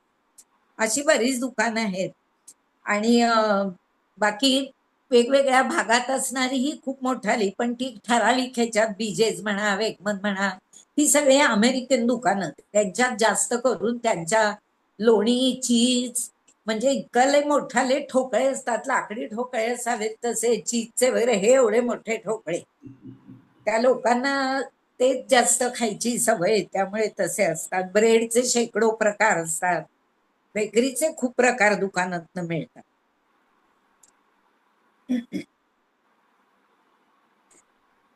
हा आणि लहान दुकानं म्हणजे काही काही थोडी आपल्या एवढी लहान कुठेच नसतात, पण तरी ही जी प्रचंड मोठी, म्हणजे आम्ही तिथे थंडीत फिरायला जातो.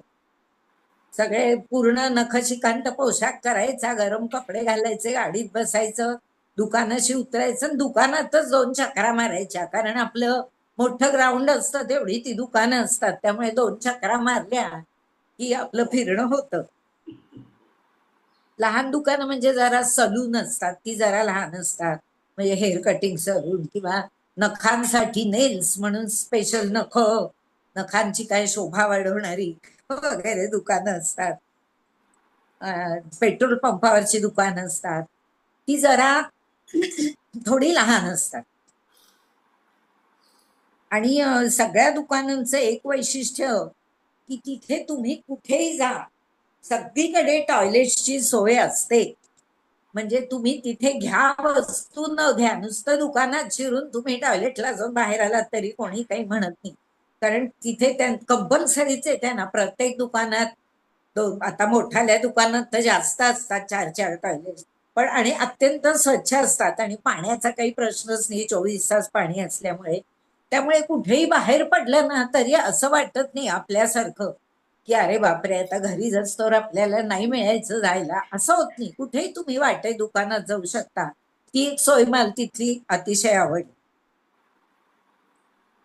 झालं दुकानांचं सर. हा, तर आता पुढचं सांगते.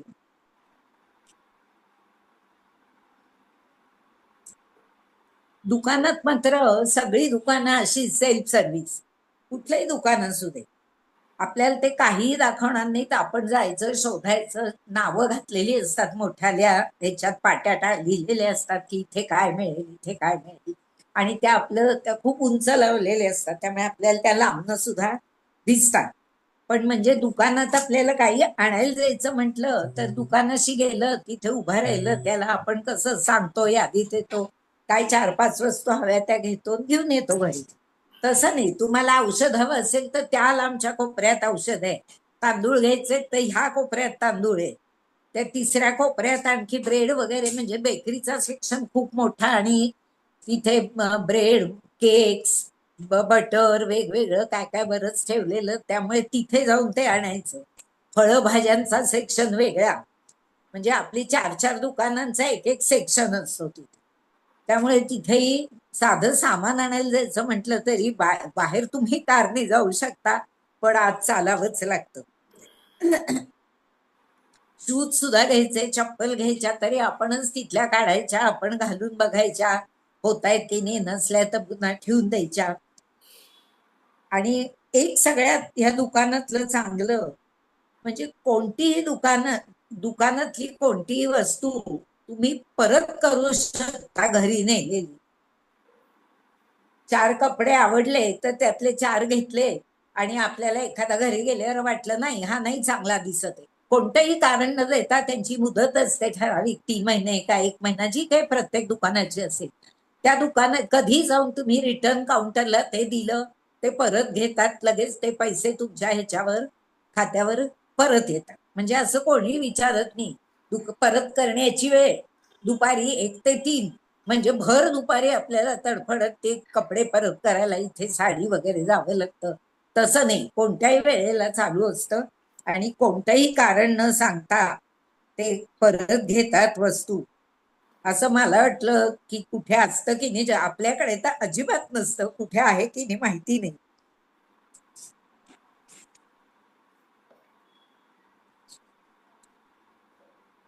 आणि ही जी दुकानं वॉलमार्ट वगैरे सारखी जी खूप मोठी दुकानं आहेत, तर त्या सगळ्यात सगळंच विकत असतात ना, फर्निचर सकट सगळं विकतात. त्यामुळे तिथे कुठेतरी सोफे बिफे मांडून ठेवलेले असतात. मग सगळी मुलं खरेदी करत असताना आमची चक्कर झाली की आम्ही आपलं तिथे जाऊन निवांत बसतो. मग मुलं आली की चला म्हणतात, मग आम्ही परत येतो. त्यामुळे बसायची छान सोय असते. आता एक शेवटचा हे सांगते, माझा अगदी आवडता विषय लायब्ररी. तर इथे सर मी सांगते आणि मग फोटो दाखवा पाहिजे. चालेल चालेल. हा, तर इथे मोठमोठ्या प्रत्येक शहरात म्हणजे तुमच्या उपनगरात, आता डोंबिवलीत म्हणा, अशा ठिकाणी मोठ्याल्या लायब्ररी असतात. त्या सगळ्या कॉर्पोरेशनच्याच असतात आणि खूप मोठ्याल्या असतात, लाखोनी पुस्तकं असतात. आणि तुम्हाला एका वेळेला तुमचं त्यांचं सोशल सिक्युरिटी कार्ड वगैरे असतं, ते दाखवलं की तुम्हाला हवी तेवढी काय 15 काय 50 काय कितीही पुस्तकं तुम्ही वाचायला घरी घेऊन जाऊ शकता. अर्थात एवढं न्यायला अवघड म्हणून कोणी नेत नाही, पण 10 वगैरे पुस्तकं एका वेळेला सहज वाचायला घेऊन येऊ शकतात लोक.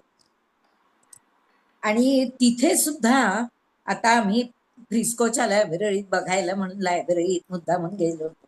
2 मजली लायब्ररी आहे, खूप मोठी आहे. अशी किती मला वाटतं किती लाख स्क्वेअर फुटाची आहे ती, पण अशीच 1.5 लाख का काहीतरी. आणि तळमजला आणि वरचा मजला, वर जायला जिना आहे आणि लिफ्ट पण आहे. हे पण आहे तिथे. दुसरी गोष्ट की कुठेही जा तुम्हाला, जिथे जिना आहे तिथे लिफ्ट असायलाच पाहिजे. त्यामुळे आमच्यासारख्यांना प्रश्न येत नाही, अरे बापरे आता एवढा मोठा जिना मी कसा चढू. जरा 2 पावलं गेलं की तिथे लिफ्ट असते, त्यामुळे आपण लिफ्ट मधनं वर जाऊ शकतो कुठेही. फक्त एक आम्हाला आढळलं एका ठिकाणी, आम्ही ह्युस्टनला एका देवळात गेलो होतो. आपलं कुठलं देऊळ होतं ते बघितलं, मोठं देऊळ होतं खूप, हनुमान मंदिर, राधाकृष्ण मंदिर, ह्युस्टनचं कुठलं तरी एक मंदिर आम्ही ते बघायला गेलो होतो. नुकतंच बांधलेलं तिथे, अर्थात स्वामीनारायण मंदिर. तिथे अर्थात इतरही मूर्ती, सगळे देव होते. मंदिर खूप सुंदर आहे सगळे, पण पायऱ्या चढून जायच्या आहेत तर तिथे लिफ्ट नाहीये. म्हणजे मी पहिल्यांदाच बघितलं, पण ते आपल्या लोकांचं होतं, त्यामुळे कदाचित ते बांधली नसेल. त्यांना असं वाटत असेल की यायचं देवाला तर करू देत की एवढे श्रम. पण बाकी सगळीकडे लिफ्ट असते, लायब्ररीत सुद्धा लिफ्ट होती, त्यामुळे आम्ही वगैरे वर जाऊन आम्ही सगळं व्यवस्थित बघू शकलो. तरी ती लायब्ररी इतकी मोठी आहे की आपण इथे उभा राहिलो तर तिकडे कोपऱ्यात कोण उभं आहे ते आपल्याला ओळखू येत नाही. इतकी मोठी आणि पूर्ण एकाच छताखाली सगळी, मध्ये पिलर्स आहेत आणि शेल्फ सगळी रॅक्स ठेवलेली आहेत. ती सुद्धा खूप उंच नाही, म्हणजे आता आपल्यासारख्या लोकांचा सहज हात पोचेल वरच्या कप्प्यापर्यंत अशी शेल्फ ठेवलेली असतात. प्रत्येकावर मार्किंग असतं, त्याच्यावर लिहिलेलं असतं कुठली हे आहेत. सारखे तिथले कर्मचारी येऊन ती पुस्तकं ठेवत असतात, लावत असतात. आणि कम्प्युटर जवळजवळ तिथे 100 कम्प्युटर्स असतील त्या खालच्या लायब्ररीत. टेबल, छोटी छोटी टेबल, त्याच्या भोवती 2 खुर्च्या आणि कम्प्युटर. तिथे बसून आपण आपल्याला हवं ते पुस्तक त्याच्यावर नाव लिहायचं, म्हणजे किंवा आपल्याला इतिहासाचा हवाय तर हिस्ट्री सेक्शन कुठे आहे ते कम्प्युटरवर दाखवतात की इकडून इतक्या रांगेत अमकं शेल्फ आहे, असं सगळं व्यवस्थित येतं. ते कम्प्युटरचं आता आपल्याला नसेल काही येत तर तिथे एक रोबोट पण आहे बरं का. तर त्या रोबोला आपण सांगायचं की तो नंतर सर दाखवतील की मला हे पुस्तक हवंय. सांगितलं की तो रोबो चालायला लागतो, त्याच्या मागे आपण जायचं, मग तो त्या शेल्फ पाशी येऊन थांबतो आणि सांगतो हिअर इज युअर बुक. मग आपण त्या शेल्फ मध्ये ते पुस्तक बघायचं. म्हणजे अशी कम्प्युटर नसेल येत कुणाला तर त्यांच्यासाठी अशी पण सोय आहे. आणि पुस्तकं परत करताना ती तिथे जाऊन घेताना सांगून दाखवून घ्यावी लागतात, ही घेतली. किंवा तिथे आजकाल सगळीकडे दुकानात सुद्धा हे असतं सेल्फ, काय म्हणतात त्याला, स्वतःच हे करायचं, म्हणजे काउंटरवर जाऊन तो माल दाखवायचा आणि घ्यायचा असं नाही. तिथे सेल्फ चेकिंग, ते चेकिंग करायला तिथे ठेवलेलं असतं एक मशीन, म्हणजे असं फोन सारखं असतं ना, ते समोर केलं की टुक टुक आवाज येतो. सगळ्यावर त्यांनी हे लावलेले असतात त्यांची लेबल्स. त्याला चेक दाखवलं की ते येतं कॉम्प्युटरवर आणि मग ते टोटल करून आपण बिल तिथेच कार्ड घालायचं, बिल पे करायचं आणि बाहेर यायचं. म्हणजे त्यांचा माणूस असायची जरूर नाही, असं खूप वाढलंय. ते लायब्ररीचं नाही, मी दुकानांचं बोलले, तसंच लायब्ररीत पण आहे. इथे बिल द्यावं लागत नाही, पण आपण सगळी पुस्तकं तिथे ती चेकआउट करू शकतो. म्हणजे तिथेही त्या माणसाची जरूर नाही, चेकआउट करून आपण घेऊन जाऊ शकतो. आणि परत करताना बाहेर बॉक्स ठेवलेला असतो मोठा, त्यात आपण नेऊन ती पुस्तकं टाकायची, किंवा माझं मी परत केलंय त्यांना सांगायची पण जरूर लागत नाही. आणि ती एक बघितली आम्ही गंमत, की पुस्तकं त्या जिथे आपण टाकतो बाहेर एक बॉक्स असतो, अगदी बाहेर, म्हणजे लायब्ररी बंद असताना सुद्धा आपण तिथे टाकून जाऊ शकतो.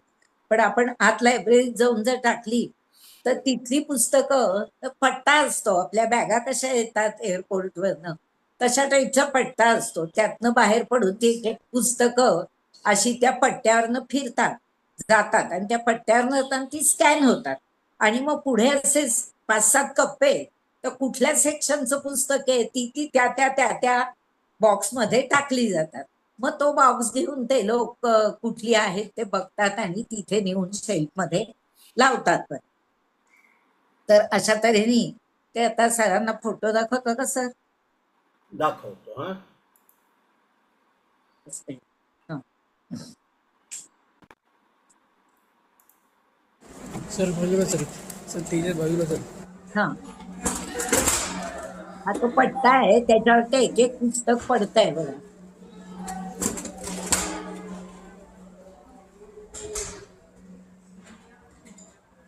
आणि मग ती पुढे जाऊन तिथे दुसरे कप्पे आहेत जे केलेले त्याच्यात ती पडतात. त्याचे चिप्स बसवलेले असतात, ते आपोआप चेकआउट होतं आणि त्यात पडतं.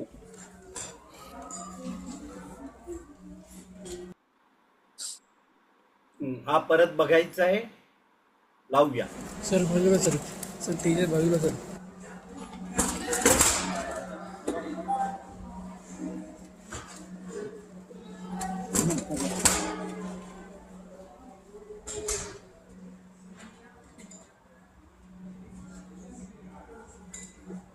हो तास झाला का? पाऊण तास.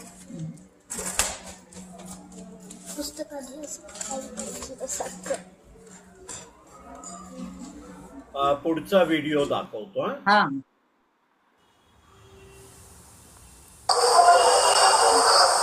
रोबोट घेऊन हा, जातो तो रोबोट आहे. आपल्याला हव्या त्या सेक्शन मध्ये आणि आपटत नाही कोणाला. समोर आला तर तो अवॉइड करू. हो येतोय येतोय.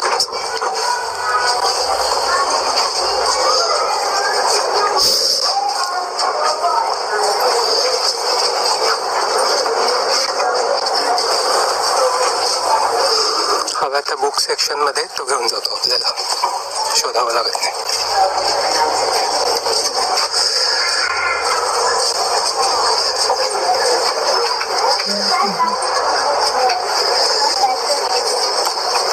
Okay, first of all, what is this thing to do with national disaster?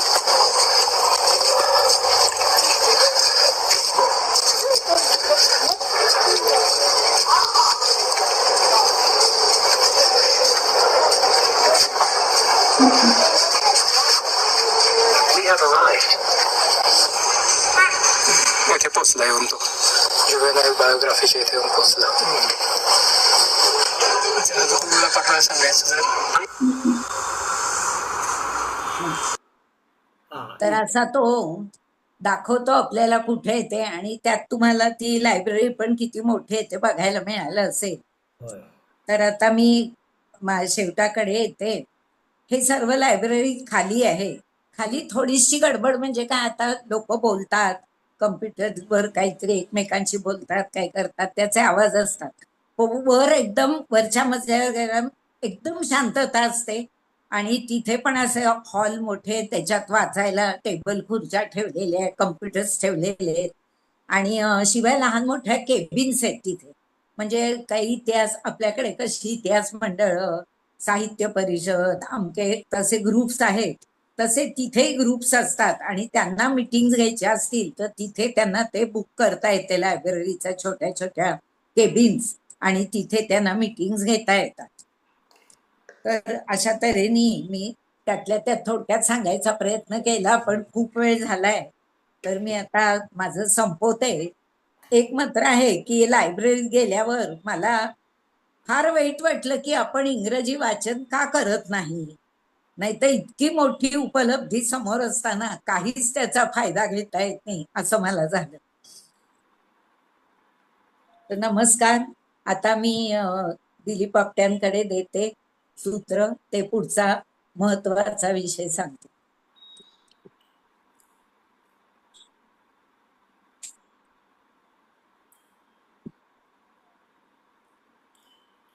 आवाज ऐकू येतोय? नमस्कार सर्वांना. हो, सगळं व्यवस्थित आहे, सगळं व्यवस्थित आहे. हा, ओके. सुरुवात करा. आता मी मुख्य विषयाकडे वळतो, कारण त्याची उत्सुकता आहे सर्वांना. आपल्या श्री खानोलकर सरांनी चारोळी लिहिण्यासाठी एक चित्र पोस्ट केलं होतं काही दिवसापूर्वी, मागच्या वर्षी. एक मोठा रस्ता आणि पुढे त्याला 2 वाटा फुटलेल्या, असं एक साधं चित्र होतं ते. मी खरं तर कधीच चारोळी लेखन केलेलं नाही, पण त्या दिवशी केलं ते असं होतं. एक वाट डावीकडे, एक वाट उजवीकडे, कोणती वाट धरू मी मनस्थितीत विधा होते. त्यावर खानोलकर सरांनी प्रतिक्रिया दिली की आपटे तुम्ही कोणती वाट धरली तरी शेवटपर्यंत तिचा पाठपुरावा करून काहीतरी वेगळं नक्कीच दाखवाल. त्यावर मी त्यांना सांगितलं की खरंच यावेळी मी वेगळी वाट धरली आहे, आणि ती कोणती ते मी माझ्या भाषणात सांगेन. सांगायचं कारण हे की यावेळी मी अमेरिकेतल्या अशा एका ठिकाणाला भेट देऊन आलोय की आज तागाय तसं कोणी केलं नसेल, आणि तिथे कोणी गेलं असलं तरी मी देणार असणारी माहिती कोणीच दिली नसेल. तर मी खानोलकर सरांना ते 3 फोटो दाखवायला सांगतो. सर्व्हिस कॉर्पोरेशन होय. इंटरनॅशनल, आणि घराचा फोटो, आणि खाली ही एक बिल्डिंग आहे, सर्व्हिस कॉर्पोरेशन इंटरनॅशनल असं त्या बिल्डिंगचं नाव आहे. आणि ह्युस्टन मध्ये एकमेव, अख्ख्या अमेरिकेतली एकमेव बिल्डिंग आहे. आणि दुसरं एक घर आहे बघा, मोटर कार असलेलं. थांबा, ह्या त्या सर्व्हिस हे मी कॉर्पोरेशन. नंतर परत येईन याच्याकडे. हे घर आहे कार असलेलं, आणि त्याच्यानंतरच काही माणसं उभी आहेत बघा, अशी टाय सूट घालून बसली. तर मला आपल्याला असं विचारायचं आहे, ह्या तिन्ही चित्रांचा काही आपल्याला संदर्भ लागतोय का, काहीतरी यांच्यात कनेक्शन आहे? कोणी काही सांगू शकेल का? नसेल तर मी लगेच सांगून टाकतो, कारण वेळ घालवत नाही. नाही, बाकीच्यांना अनम्यूट कोणी करू नका. पण ह्याच्यात एक दिसतं की हे कोणती तरी एक मोठी कॉर्पोरेटची बिल्डिंग आहे, किंवा सांगतो, नावावरून वाटतं गव्हर्नमेंटची बिल्डिंग आहे. आणि या फोटोवरून वाटतं की हे सगळे तिकडचे ऑफिशियल्स असावे, पण मधल्या फोटोवरून काही आकलन नाही झालं. तर आता मी ह्याबद्दल तुम्हाला एक्सप्लेन करतो. हाच महत्वाचा मुद्दा आहे. ही जी मोठी बिल्डिंग बघितलीत ना, त्याचं नाव आहे सर्व्हिस कॉर्पोरेशन इंटरनॅशनल. ह्या नावावरनं काही कोणाला कळणार नाही. ती एक मोठी कंपनी आहे जिथे 20,000 कर्मचारी काम करतात ज्या कंपनीत. आणि ते कसलं काम असेल तर अंत्यविधीला लागणारं सामान विकणारी ही कंपनी. आणि ते जे मोटर कार असलेलं जे घर आहे ना, ते तिथलं फ्युनरल होम, म्हणजे तिथली स्मशानभूमी म्हणा, किंवा आपण काय फ्युनरल होमच म्हणायचं, जिथे विद्युत दाहिनी असते, ते घर आहे. आणि तिसरं हे जे फोटो आहेत ना, ते सर्व त्या एका फ्युनरल होमचे सर्व डायरेक्टर्स आहेत. म्हणजे ते इथलं जे अंत्यविधीचं जे आपण स्मशान ज्याला म्हणतो त्याचे ते मालक आहेत. पण ते सगळे कसे टेसात उभे आहेत बघा, टाय घालून आणि टाय सूट घालून, हसऱ्या चेहऱ्याने. तर ह्याबद्दलची मी माहिती आपल्याला आता मी द्यायला सुरुवात करतो. या फोटो बद्दल पण अगोदर सांगू. तर ही जी कंपनी आहे ना, एवढी प्रचंड आहे की न्यूयॉर्क स्टॉक एक्सचेंज मध्ये त्याची नोंदणी झालेली आहे. त्याचा आत्ताचा शेअरचा भाव आहे $76.87, आणि तो 2024 मध्ये मी आता बघितलं तो $10 वाढलेला होता. आता तो कमी झालाय. तो कमी जास्त होत असतो, जसा माणसाचा मृत्यू कमी जास्त होतो त्याप्रमाणे तो खाली भाव सरकतो. पण ते सुद्धा लोक त्यांनी इन्व्हेस्टमेंट केलेली. तर आता मी ह्या संदर्भात सगळी माहिती आपल्याला सांगतो. साहेब, म्हणजे फ्युनरल वर काम करणारी जी कंपनी आहे ती तिकडच्या स्टॉक मार्केटला लिस्टेड आहे. लिस्टेड आहे.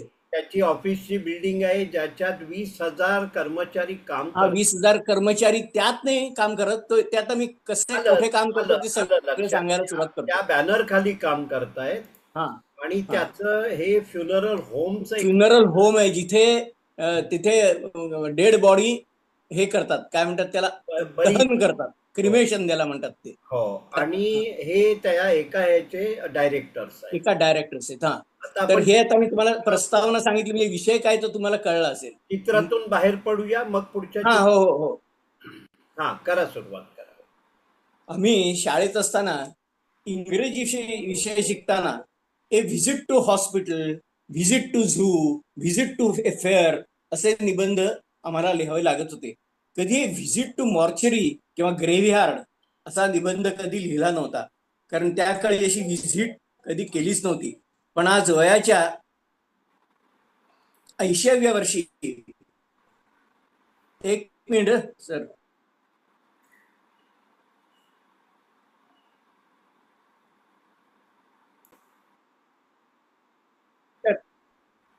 आज वयाच्या 80व्या वर्षी मी चक्क अमेरिकेतल्या एका अंत्यविधी करण्याच्या जागेला भेट द्यायला निघालो होतो. इथे डोंबिवलीत असताना मी अनेक अंत्यविधी पाहिले आहेत आणि अटेंड पण केले आहेत. पण तेव्हाही वाटायचं कसे करत असतील आपली भारतीय मंडळी अमेरिकेत, इंग्लंड आणि युरोपमध्ये अंत्यसंस्कार. बरं, असले प्रश्न कोणाला विचारायची पण सोय नाही हो. माझ्या एका नातेवाईकाचं असंच परदेशात निधन झालं असताना मी अंत्यदर्शन घ्यायला त्याच्या घरी गेलो होतो. त्यावेळी एका शवपेटीतून त्याला आणलेलं पाहिलं आणि आश्चर्य अशासाठी वाटलं की नुकतीच त्याला झोप लागली असा तो दिसत होता. पोशाख पण अगदी नीटनेटका होता. त्याच वेळी मनात प्रश्न आला की ही सर्व प्रक्रिया कोण आणि कशी करत असेल. तेव्हा परदेशातले अंत्यविधी कसे असतील याची उत्सुकता वाटायला लागली होती. 2009 साली कॅलिफोर्निया इथे गेलो असताना कारमधून प्रवास करताना एका मोठ्या ग्राउंडवर अनेक थडगी दिसली आणि मध्यभागी अमेरिकेचा फ्लॅग फडकत होता. ते दृश्य पाहून मी चक्रावलोच होतो, कारण स्मशानभूमीत राष्ट्रध्वज म्हणजे त्याचा अपमानच की. पण अमेरिकेत असं काही मानत नाही. राष्ट्रध्वजाचं चित्र कपड्यावर, पडद्यावर, अगदी शूजवर देखील दिसेल.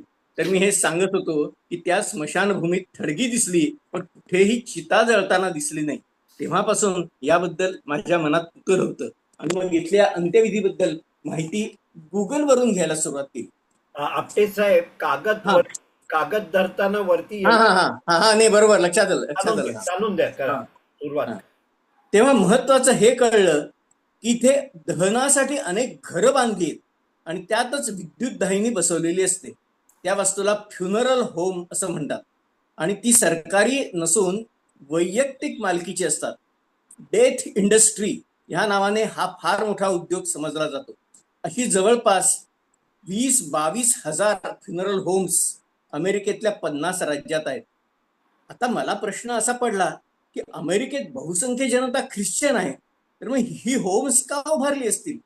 अधिक माहिती मी घेतली तेव्हा कळलं की बऱ्याच वर्षापासून ख्रिश्चन धर्माचे लोक पण क्रिमेशन म्हणजे दहन पद्धतीने अंत्यविधी करायला लागले आहेत. कारण त्यासाठी दफनविधीच्या पेक्षा म्हणजे ज्याला ब्युरियल म्हणतात खूपच कमी खर्च होतो. तर मला असं वाटतं सर, ते फोटो एक 15 नंबरचा आहे ना, ज्याच्यावर ते क्रिमेशनचं हे लिहिलंय बघा, काय म्हणतात पर्सेंटेज 60. ते आता आहे का, दाखवता येईल का? 15 नंबरचा फोटो आहे बघा.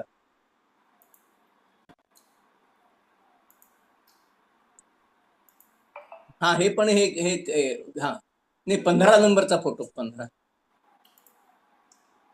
नाही, पुढचा आणखी.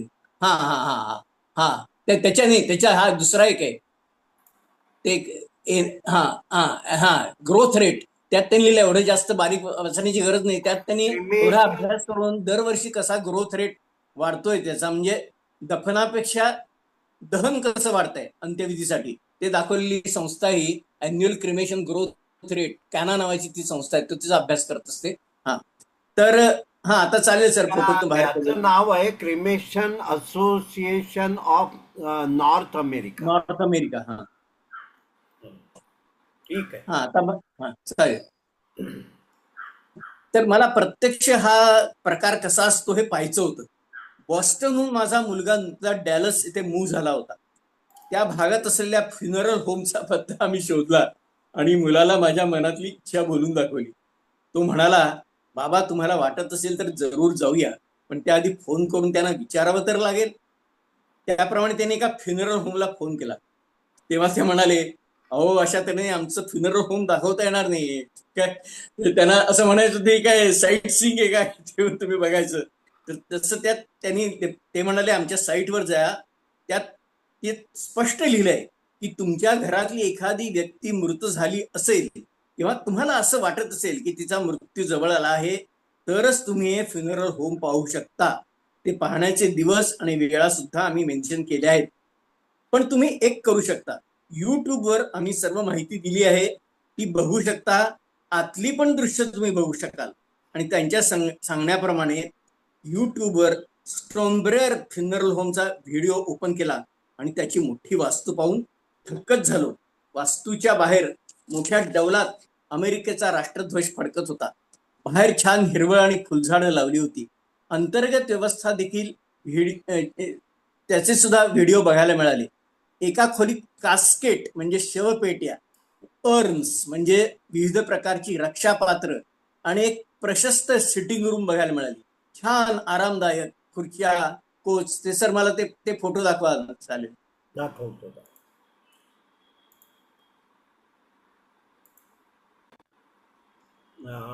या फोटो बद्दल काही सांगायचं आहे? ते हे पण फ्युनरल होमच आहे बरं का. बंगला वाटतोय पण आहे फ्युनरल होम. आणि म्हणजे बाहेर बाहेर नसं ते लक्षातच येत नाही मुळे की फ्युनरल होम आहे की नाही. राष्ट्रध्वज पण आहे. आहे का? मला दिसत हो नाही. हो, हा माझा तिथे हो, फिरतो. बहुतेक ठिकाणी असतो तो. पण बाहेरनं काही कळत नाही की फ्युनरल होम आहे असं तिथे गेल्यावर कळतं की फ्युनरल होम आहे म्हणून. इतकं सुरेख आहे ते. हे जे आहे ही सुद्धा बघा, आपली छानपैकी सिटिंग रूम प्रशस्त असावी ना. म्हणजे दहन झाल्यानंतर, क्रिमेशन म्हणजे दहन झाल्यानंतर जे सर्व नातेवाईक कंटाळे म्हणजे हे असतात ना, दुःखी झालेले असतात, त्यांना जरा आराम मिळावं, रिलॅक्स मिळावं म्हणून इथे असे ठेवलेले आहेत. काही ठिकाणी धार्मिक पुस्तकं पण ठेवलेली असतात. बायबल, हिंदू पद्धतीची सुद्धा आपली रामायण महाभारत किंवा काय असतील ती काही ठिकाणी असतात. नंतर कॉफीची मुख्य व्यवस्था असते, पेपर वाचन असतं आणि तुम्ही तिथे आरामात बसू शकता. अर्थात ते सर्व जे आहेत ना, अमेरिकेत काही फुकट देत नसते, सगळ्या त्यांचे चार्जेस लावतात. तिथे लिहिलेलं आहे फ्युनरल होम रिसेप्शन. लिहिलंय ना. बरोबर. आता या फोटो बघा, दाखवायचा आहे तुम्हाला. याच्याबद्दल मी नंतर सांगतो जरा. बर, मी बाहेर पडतो. तर थोडक्यात काय, आपल्याकडे साधी हॉटेल्स कशी लक्झरियस किंवा हॉटेल्स असतात, त्याप्रमाणे त्यांचे रेट्स सुद्धा या फ्युनरल होमचे वेगवेगळे असतात. यावरून एक गोष्ट जी माझ्या लक्षात आली ती ही, की हा एक इथला गृह उद्योगच आहे. मग वाटलं किती सोपा आहे ना उद्योग. मी देखील एकेकाळी मॅन्युफॅक्चरिंगचा उद्योग केला होता, पण इथे काही निर्माण करायचंच नव्हतं, तर नष्ट करायचं होतं, तेही अक्षरशः जाळून. म्हणजे कसल्या स्किलचा तर प्रश्नच नव्हता. मन कणखर असलं की झालं. एखादं खूप खोल्या असलेलं मोठं घर घ्यायचं, त्यात एक विद्युत दाहिनी फर्नेस बसवली की काम झालं. असं कोणाला सर वाटत असेल तर तशी समजूत साफ चुकीची आहे. कारण मी या व्यवसायाबद्दल माहिती जाणून घेतली तेव्हा पहिली गोष्ट समजली की फ्युनरल होम मध्ये सर्व्हिस करायची असेल किंवा नवीन व्यवसाय सुरू करायचा असेल तर तशी पात्रता म्हणजे एलिजिबिलिटी असावी लागते. अमेरिकेत याच्यासाठी board of funeral service education नावाची एक सरकारी संस्था आहे. म्हणजे आपल्याकडे कसं board of technical examination, textile किंवा अशा बोर्ड असतात ना, तसं यांचे फ्युनरल सर्व्हिस एज्युकेशनचे एक बोर्ड आहे. SSC बोर्ड असतं त्याप्रमाणे. आणि तिचं हेड ऑफिस न्यू जर्सीमध्ये. तिच्याशी संलग्न असे 58 कॉलेजेस आहेत संपूर्ण US मध्ये.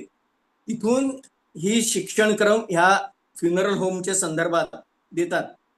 आणि तिथे डिप्लोमा किंवा डिग्री कोर्स पूर्ण करूनच या व्यवसायात जाता येतं, हे वाचून मी चाटच पडलो. हेअर कटिंग सलून चालवायचं असेल तर तो कोर्स पूर्ण केल्यावर तसं करता येतं हे माहित होतं. पण मृत्यूनंतर दहन किंवा दफन करण्यासाठी लायसन्स लागतो हे वाचून खरंच मी चक्रावून गेलो. हा अभ्यासक्रम शिकवणाऱ्या काही युनिव्हर्सिटीची नावं सांगतो. University of Central Missouri, Purdue University, Cyprus College, John Gopton College, Southern Illinois इत्यादी.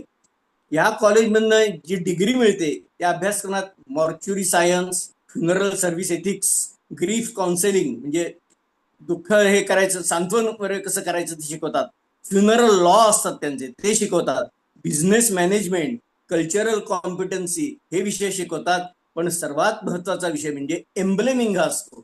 एम्ब्लेमिंग म्हणजे काय की दहन करायच्या आधी किंवा दफन करायच्या आधी ख्रिश्चन लोकांच्या तशी पद्धत आहे की ती बॉडी आहे तशी दाखवायचा ते प्रयत्न करतात. जे लोक आपल्याकडे म्हणजे एखादा मनुष्य गेला तर आपण म्हणतो ना की आपण जाऊन त्यांना भेटून बघून येऊया, तर त्याच्या आधी ते एम्ब्लेमिंग करतात, म्हणजे त्या मनुष्याला मेकअप करून ते असं सजवतात की तो अगदी आहे तसाच आहे, जिवंत असल्यासारखा ते करतात. नंतर मग जाळायचं पुरायचं असतं तेच करायचं असतं, पण त्याच्या आधी त्यांच्याकडे अशी पद्धत आहे म्हणून त्याला ते एम्ब्लेमिंग म्हणतात. आणि ते एम्ब्लेमिंग साठीचा त्यांच्या कोर्सला पण फार महत्व असतं. आणि त्याशिवाय काय, अमेरिकेतून इतर देशामध्ये बॉडी पाठवण्यासाठी हे शास्त्र उपयोगी पडतं. आपल्याकडे बघा पुष्कळ ज्या बॉडीज देतात त्यावेळेस सुद्धा प्रिझर्व करायची असते, त्यावेळेस सुद्धा ही प्रोसेस करतात. त्याला काही वेगळी केमिकल्स हे ऑपरेट हे करावे लागतात आणि प्रचंड खर्चिक काम असतं. ह्याशिवाय या फर्नेस ऑपरेट कशी करायची, साठी खड्डे कशी खणायचे, असे अनेक प्रॅक्टिकल्स या फ्युनरल कायद्याचं जरुरी पुरतं शिक्षणही दिलं जातं. फ्युनरल होम्स कंपन्यामध्ये दहनी प्रक्रिया त्या होम मध्येच करतात, पण दफन म्हणजे ज्याला आपण ब्युरेल म्हणतो ते मात्र सरकारने ठरवलेल्या जागेतच करावे लागतं. आता या होम्स बद्दल आणखी माहिती मी काढली ती अशी, एखादं फ्युनरल होम उभारायचं म्हटलं तर अंदाजे $1,00,000 पासून $8,00,000 पर्यंत खर्च येतो. तर $1,00,000 म्हणजे जवळजवळ 80 लाख, म्हणजे जवळ 1 कोटीच्या आसपास खर्च येतो. ही सर्व होम्स एका व्यक्तीपासून अनेक जणांच्या मालकीची असू शकतात आणि हे सर्व स्वतःला त्या होमचे डायरेक्टर म्हणून घेतात. अगदी सुरुवातीपासून तो फोटो जो पाहिलाय ना त्यात सुद्धा अगदी रुबाबात टाय सूट घालून उभे असलेले फोटो त्यांच्या वेबसाईटवर बघायला मिळतात. तो सर दुसरा एक फोटो आहे बघा, ते बॅक साईडला ते हे ठेवले, कास्केट्स ठेवले आहेत आणि ते सर्व ओळीनी सगळी मंडळी उभी आहेत.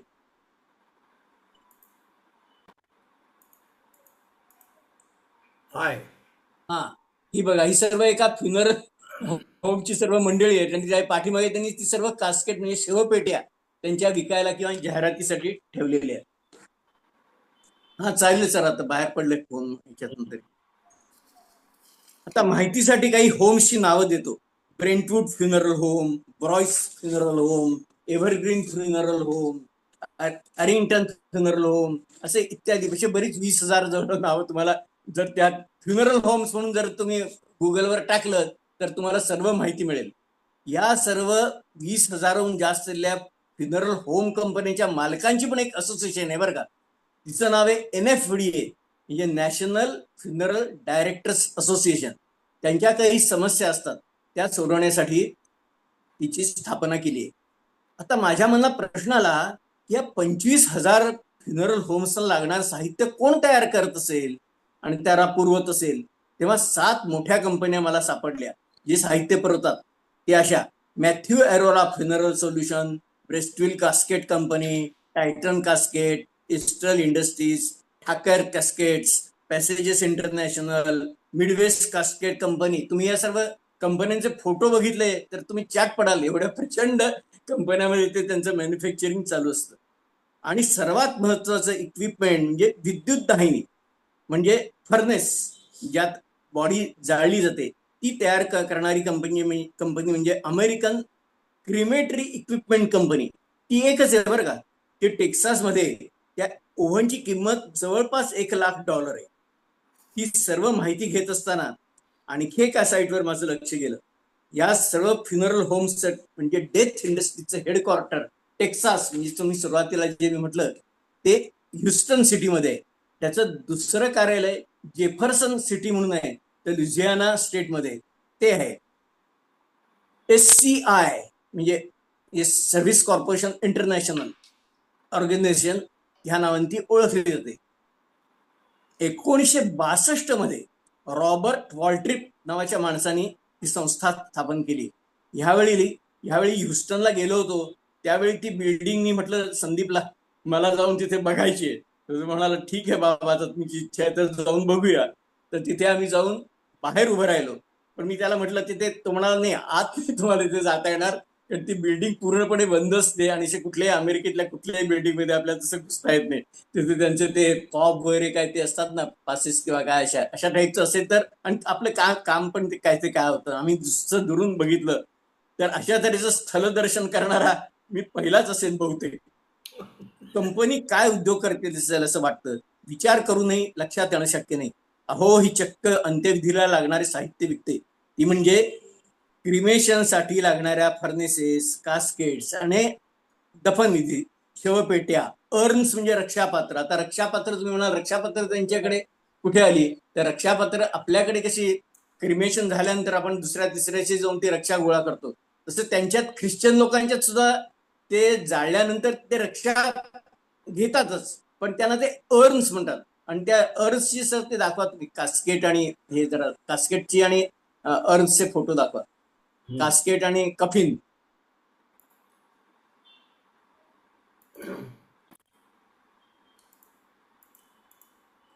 हा हे बघा, ह्याला म्हणतात कास्केट. कास्केट याचा अर्थ काय आहे, हे चौकोनी टाईप म्हणजे रेक्टँग्युलर टाईप आहे बघा, आणि त्याला दोन्ही साईडला असे ते फ्लॅप्स आहेत, म्हणजे दोन्ही साईडने उघडता येतात, आणि आज छानपैकी मखमली मऊ असं कपडा घातलेला असतो त्या प्रेताला, त्याच्यासाठी ती कास्केट असतात. आणि दुसरं जे काय ना त्याला कफिन म्हणतात, म्हणजे असे लाकडी पेटी असते बघा. हा, ही लाकडी पेटी म्हणजे त्याला कफिन म्हणतात. ह्यात फरक काय आहे, तरी कफिन म्हणजे पूर्णपणे अशी उघडते ती.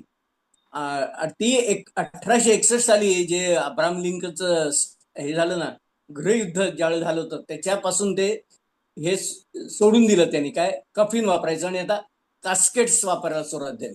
परंतु ह्या ज्या पेट्या आहेत ना, ह्यांच्यात इतके विविध प्रकार आहेत की आपण चक्रण जाऊ, धातूच्या असतात, लाकडी असतात, ब्रॉन्झ, पितळ, आणि इतक्या वेगवेगळ्या प्रकारचे असतात. आता मला प्रश्न असा पडला, अरे जाळायचं तर आहे, तर मी धातूचे पेट्या कशा काय टाकायच्या? तर तसं नाहीये, लाकडी पेटी असेल ना तरच ती जाळली जाते. धातूची पेटी वगैरे ही नुसती आपली शो साठी.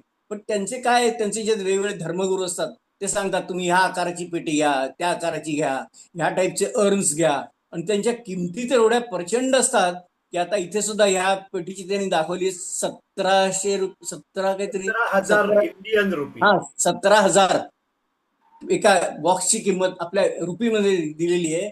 आणि त्यांच्याकडे तर काय 1000-1500 पासून, आणि अर्न्स आहेत बघा, ही रक्षापात्र, त्यांची सुद्धा बऱ्याच किमती असतात. ह्याच्या आता भांडी दाखवली ना, आता खरं तर रक्षा गोळा करायची तर काय आपण आपल्याकडे साध्या पिशवीत भरून आणतो, तर तसं नाहीये त्यांच्याकडे. ते रक्षापात्रात वेगवेगळ्या प्रकारचे, इतक्या विविध प्रकारचे, $100 पासून त्यांच्या त्या किमती सुरू होतात, आणि त्या धातूच्या विविध मेटलच्या त्या, आणि ती रक्षापात्र, ते जी रक्षा ती असते ती शेतातनं, नदीतनं, समुद्रातनं जाऊन ते विसर्जित करत असतात. आणि काही जण घरात सुद्धा ठेवतात, म्हणून माझ्या मताने ती बहुतेक अशी चांगल्या चांगल्या प्रकारची ठेवत असणार. त्यांचे जसे धर्मगुरू सांगतील त्याप्रमाणे ते करत असतील. तर आता ह्या फोटोत बाहेर पडलं तर चालेल सर. तर आता ही जी मी म्हटलं तुम्हाला ही इंडस्ट्री आहे, त्याचा एकंदर किती याचा वार्षिक उलाढाल असेल, 35,000 कोटी रुपये, म्हणजे $4 बिलियन एवढी त्याची वर्षाची उलाढाल आहे. आणि मी मगाशी सांगितल्याप्रमाणे अमेरिकन स्टॉक मार्केटमध्ये त्याचा $67 हा रेट आहे. ह्या इंडस्ट्रीसाठी सर्व प्रकारची मदत ही SCI म्हणजे सर्व्हिस कॉर्पोरेशन इंटरनॅशनल करत असते, कन्सल्टन्सी करते, प्रोव्हाइड करते. आणि जी 20-22 हजार जी मी म्हटलं फ्युनरल होम्स आहेत, त्यातली जवळ 1200 ते 1500 फ्युनरल होम्स यांच्या मालकीची आहेत या एका कंपनीच्या. आणि त्याशिवाय ब्युरियलसाठी जी ग्राउंड्स लागतात ना, ती जवळजवळ 400 ग्राउंड्स यांच्या मालकीची आहेत. आणि इतर जी ग्राउंड्स आहेत ती काही सरकारी आहेत, काही प्रायव्हेट आहेत. कारण मुसलमान आणि ख्रिश्चन सर्वच लोक काही ते, मुसलमान तर नाहीच, दहन करतच नाही, पण बाकीचे जे लागतात त्यांना याच्यासाठी ते ग्राउंड्स लागतात. तर तर ह्या एका संस्थेत 20,000 कर्मचारी काम करतात. तर 20,000 कर्मचारी ह्या बिल्डिंग मध्ये नाही काम करत. त्यांच्या ज्या फ्युनरल कंपन्या आहेत, ज्या काही 1,500-2 हजार, त्या ठिकाणी सर्व मिळून ते 20,000 कर्मचारी आहेत. माझ्या मनात एक विचार आला आणि मला हसू आलं. सकाळी नासा मधली प्रचंड रॉकेट्स पाहून आलो होतो, जी माणसाला परग्रहावर घेऊन जातात. त्याच माणसाचा मृत्यू झाल्यावर त्याची रक्षा सोडण्यासाठीची साधन सामग्री ह्याच ह्युस्टनमध्ये तयार होते. म्हणजे रक्षा सुद्धा त्यांच्याकडे असं आहे, स्पेस मध्ये ते सोडण्याची सुद्धा त्यांच्याकडे व्यवस्था, त्याच्यासाठी हजारो डॉलर्स मोजण्याची सुद्धा त्यांची तयारी असते. हा, आता आपल्याकडे त्याची काय पद्धती आहे, प्रोसिजर काय ते सांगतो तुम्हाला. हा, आपण कसं स्मशानभूमीत जाऊन सहजपणे दहन विधी करू शकतो, इथे मात्र फ्युनरल होमची मदत घ्यावीच लागते. कारण इथे सार्वजनिक ओपन स्मशान हा प्रकारच नाही. तुम्ही राहत असलेल्या जवळच्या फ्युनरल होमचा पत्ता शोधून काढून तिथे फोन करावा लागतो. बहुतेक ही 24/7 होम सुरू असतात. फोन उचलून ते हाय हॅलो करून तुमच्या दुःखात सहभागी असल्याचे कळवतील आणि तुमचा ईमेल ID विचारून त्यांच्या सर्व्हिसेसचे रेट्स पण तुम्हाला लगेच पाठवतील. त्यांचे पॅकेजेस असतात. $5,000 पासून 12 काय $20,000 पर्यंत त्यांचे अंत्यविधीची पॅकेजेस असतात. म्हणजे त्यात म्हणजे डॉक्टरचं सर्टिफिकेट, ॲम्ब्युलन्स, घनवाण आणणं, नंतर ते एम्ब्लेमिंग, नंतर दहन करणं, त्याच्या पुन्हा अंत्यविधी झाल्यानंतर तुम्हाला काही श्रद्धांजली व्हायची असेल तर ती सुद्धा पॅकेजेस असतात. सर्व लोकांना मेसेजेस पाठवायचे, फोन करायचे, सर्व पॅकेजेस असतात. त्यात ते योग्य ते सिलेक्ट केलं की मग पहिली स्टेप म्हणजे त्यांचा डायरेक्टर घरी येतो. मग एक फॉर्म भरून घेऊन डेथ सर्टिफिकेटची व्यवस्था करून क्रिमेशनची परमिशन योग्य त्या अथॉरिटीकडून प्राप्त करून अंत्यविधीची तारीख व वेळ निश्चित केली जाते. काय वेळा 2-3 दिवस लागतात. मग ते त्या बर्फाच्या खोलीत कोल्ड रूम मध्ये ते ठेवावं लागतं. ते सर्व व्यवस्था करतात.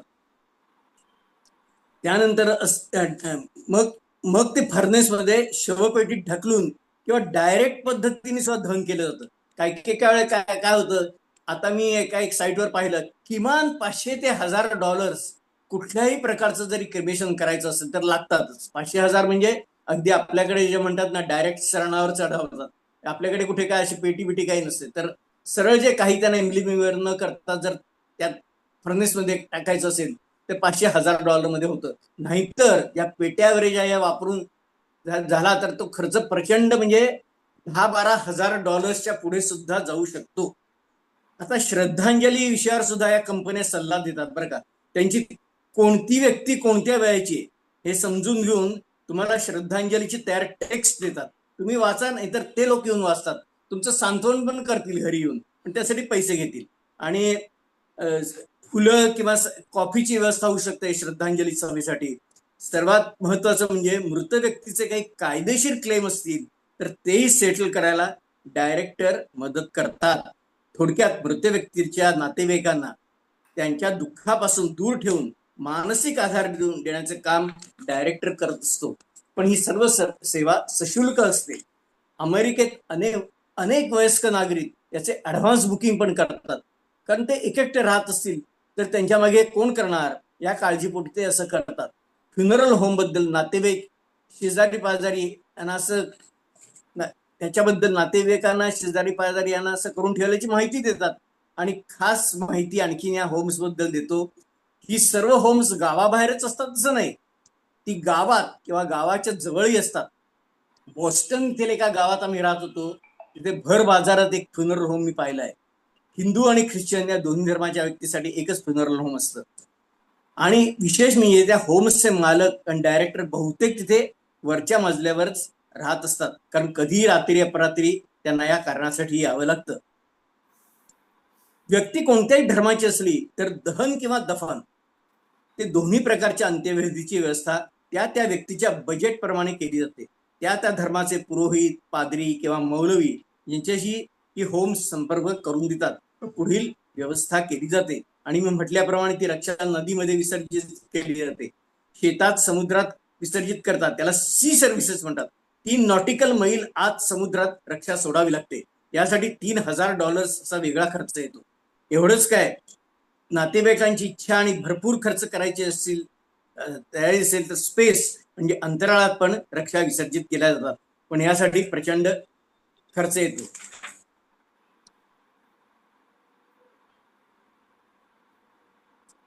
हा, मी महेश सांगितल्याप्रमाणे दफनविधीसाठी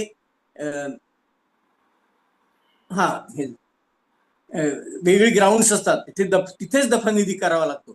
अमेरिकन्स जास्त प्रमाणात क्रिमेशन पसंत करतात कारण ब्युरियल म्हणजे दफन हे फार खर्चिक आहे.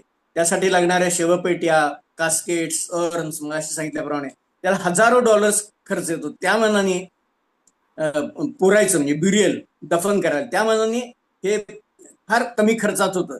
त्यामुळे हल्ली आजकाल यांचं दहन करण्याचं म्हणजे क्रिमेशनचं प्रमाण वाढलेलं आहे. $12,000 म्हणजे 10 लाखात हा या दफन केल्यानंतर त्यांच्या बॉडीच्या डोक्याच्या बाजूला हेडस्टोन काही काही ठिकाणी पुरावा लागतो. त्याचेही विविध आकार आणि प्रकार असतात. त्याचाही प्रचंड खर्च म्हणजे सुमारे $12,000 येतो, म्हणजे 10 लाखाच्या पुढे जातो. तेच क्रिमेशन ओपन किंवा लाकडी पेटीत केले तर खर्च कमी येतो. दफन निधीसाठी सर्व यंत्रसामग्री साईटवर नेण्यासाठी, खड्डे करण्यासाठी, ट्रान्सपोर्ट, यामुळे ते प्रचंड प्रमाणात त्याचा खर्च येतो. तर अशी ही आगळी वेगळी माहिती जी मी तुम्हाला सांगितली, सहसा तुम्हाला कुठे ऐकायला मिळणार नाही या आणि पाहायलाही मिळणार नाही. अशा इंडस्ट्रीला डेथ इंडस्ट्री या नावानेच इथे ओळखलं जातं. आता महत्वाचा मुद्दा असा आहे, इथला आता आपण असा विचार करतो मग आपल्या भारतात काय. आता मी एक साईट काढली, तर सर ते पुढचे फोटो दाखवाल का? हो, दाखवतो.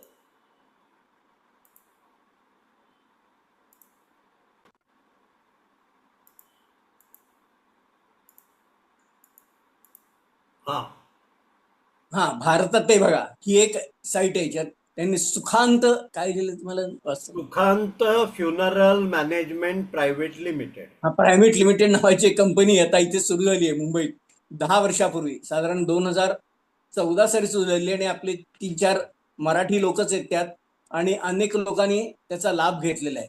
पुढे एक त्याचं आणखी 31 ऑक्टोबर 2014 चालू झालेली आहे. पण मी आता हे इथे सुद्धा यायला लागलंय, कारण काय एकंदरीत आपल्याकडे बघतो ना आपण, कुटुंबात फारच कमी लोक राहतात आणि अंत्यसंस्काराला फारच कमी येतात. एकंदरीत आपण बघतो सगळीकडे, विशेषतः आपल्या मराठी लोकांच्या तर फारच, एखाद्याचा मृत्यू झाला तर सगळ्यांची जमवाजमव करून हे करण्याचा, जर वेळ घालवण्याचा, जर तुमच्याकडे पैसे असतील, तुम्ही त्या कंपनीला फोन केलात, काही केलात, तर ते येऊन कॉन्टॅक्ट करतात आणि तुमची सगळी काही व्यवस्था करतात. तर अशा तऱ्हेने ह्या कंपन्यांचं कामकाज आहे. तर मला बघा, हा एक महत्वाचा मुद्दा राहिला. महत्वाचा इथे लिहिले बघा, त्यात सुद्धा त्याने प्री प्लॅन मोक्ष असं काही दिलेलं आहे. आणि त्यात सुद्धा त्याने वेगवेगळे पॅकेजेस आहेत त्यांचे आपल्या इथे सुद्धा, ते सर्व त्या व्यवस्था करतात. श्रद्धांजली म्हणा, भटजींना बोलवणं, नंतरचे 10व 13व जे काय तुम्हाला करायचं ते सर्व करतात. तिन्ही वाचून दाखवतो. प्री प्लान मोक्ष आहे, दुसरा आहे अंतिम संस्कार सेवा, आणि तिसरी आहे मॉर्चरी किंवा एम्ब्लेमिंग कोणाला करायचं असेल तर ते करतात इथे. त्या ह्या कंपन्या आहेत, ते त्यासह सर्व धर्माच्या करतात, काय आपल्या हिंदूंचेच करतात असं काही नाही. शेवटी त्यांना धंदा करायचा आहे. तर मला असं वाटतं की हा विचित्र विषय आहे, बरोबर आहे, पण तुम्ही एक लक्षात घ्या, जवळपास 1.25 ते 1.5 लाख अमेरिकन्सना या फ्युनरल होम्समुळे रोजगार मिळतोय ना. त्यामुळे मला भारा तांबे यांची एक कविता आठवते की मरणात खरोखर जग जगते, आणि हे विधान या इंडस्ट्रीवर जगणाऱ्या अमेरिकन्सच्या बाबतीत अगदी सार्थ असल्यासारखे वाटते. अशी जरा वेगळीच माहिती मला सांगण्याची परवानगी खानोलकर सरांनी दिली, याबद्दल मी त्यांचा खूप आभारी आहे. आणि तुम्ही उत्सुकतेपोटी इथे आलात, काय ऐकायला मिळेल, आणि हे तुम्हाला जे काय म्हणतात त्याला, असा वेगळ्या प्रकारचं जरा एक माझं व्याख्यान ऐकायला. तुम्हाला एक महत्वाचं सांगायचं राहिलं. आता आम्ही बोस्टनला डॅलसला गेलो होतो ना, तिथे आम्ही रोज बागेत जमायचो. तिथे 15-15, 20-20 वर्षापासून राहणारे लोक, भारतीय लोक तिथे आहेत. त्यांना ह्याची काहीच कल्पना नाही, म्हणजे त्यांना असं माहीत पण नाही अशा तऱ्हेचं काही आहे की ह्युस्टन मध्ये बिल्डिंग आहे किंवा फ्युनरल होम्स एवढ्या प्रकारची आहेत, त्यांचे हेडक्वार्टर आहे, त्यांचे एवढे ह्याचे काय म्हणतात त्याला शेअर्सचे रेट आहेत, काही माहिती नाही. एवढंच काय, त्यांना हेही माहिती नाहीये की ख्रिश्चन लोक दहनविधी करतात, क्रिमेशन करतात, हे सुद्धा त्यांना माहित नाही. त्यांनी एकाने मला सांगितलं, ते म्हणतात, अरे काय आपटे तू बोलतो, ख्रिश्चन लोक काय म्हणजे कधी असं करतात काय दहन? मी म्हटलंय, बघा मी मला सांगतो सगळं ते खरं आहे, तुम्ही जाऊन साईटवर बघा, तुम्हाला पाहिजे असं तर होमचा पत्ता पण देतो, तुम्ही जाऊन ते चौकशी करा. ख्रिश्चन लोक आता 60-70% क्रिमेशन, म्हणजे माझं काय म्हणणं, ही कल्पना कोणालाच माहिती नाही. एवढंच काय, माझ्या मुलाला सुद्धा मी सुरुवातीला सांगितलं ना, तेव्हा तो म्हणाला, बाबा मला याबद्दल काहीही कल्पना नाही की अशा तऱ्हेचं काही असतं. कारण हे अशा आपल्या काय असतं, आपण जातो जिथे राहतो, सगळ्यांचे मृत्यू काय अमेरिकेत होत नाहीत, आणि अशा वेळेस जर झालं तर बहुतेक सगळे भारतात येत असतात. त्यामुळे असे फार क्वचित प्रसंग येतात. आणि ज्यावेळेला असे प्रसंग येतात त्यावेळेला ते फ्युनरल होममध्ये जातात, त्यांना सांगतात, त्याप्रमाणे विधी करतात. मग हे सर्व सगळीकडे कुठे सांगत बसत नाही.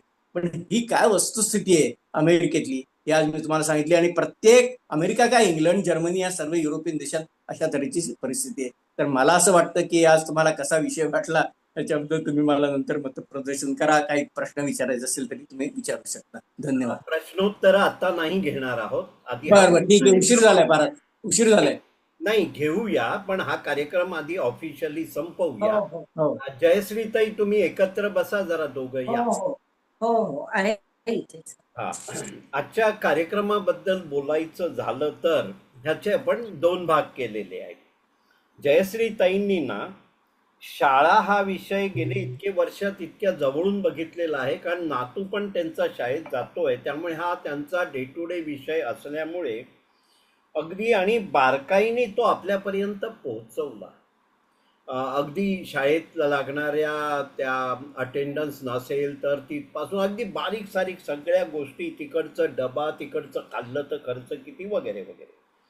त्यानंतर त्यांचा एक आगळा वेगळा अनुभव आहे, त्यामुळे घराची माहिती मिळणं.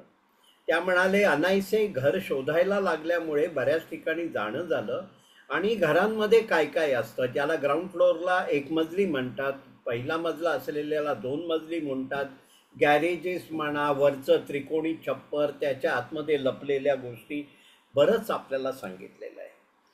हॅलोविन हे जो सण आहे तो ऑक्टोबरमध्ये येतो आणि कधी कधी तो दिवाळीच्या आसपास येतो, पण त्याच्याबद्दल माहिती कमी असते. ती आम्हाला पूर्णपणे माहिती दिली.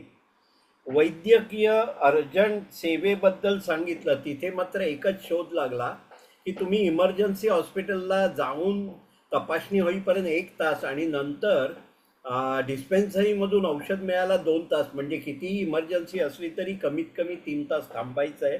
पण बाकी तुम्ही ते छान बारकाईने सगळं सांगितलं. आणि वैद्यकीय जे हे आहेत ऑफिसर्स, ते परस्पर तुमच्या डिस्पेन्सरीला म्हणजे औषध जिथे मिळतं तिकडे प्रिस्क्रिप्शन पाठवतात आणि तिथून तुम्हाला ते घ्यायचं असतं.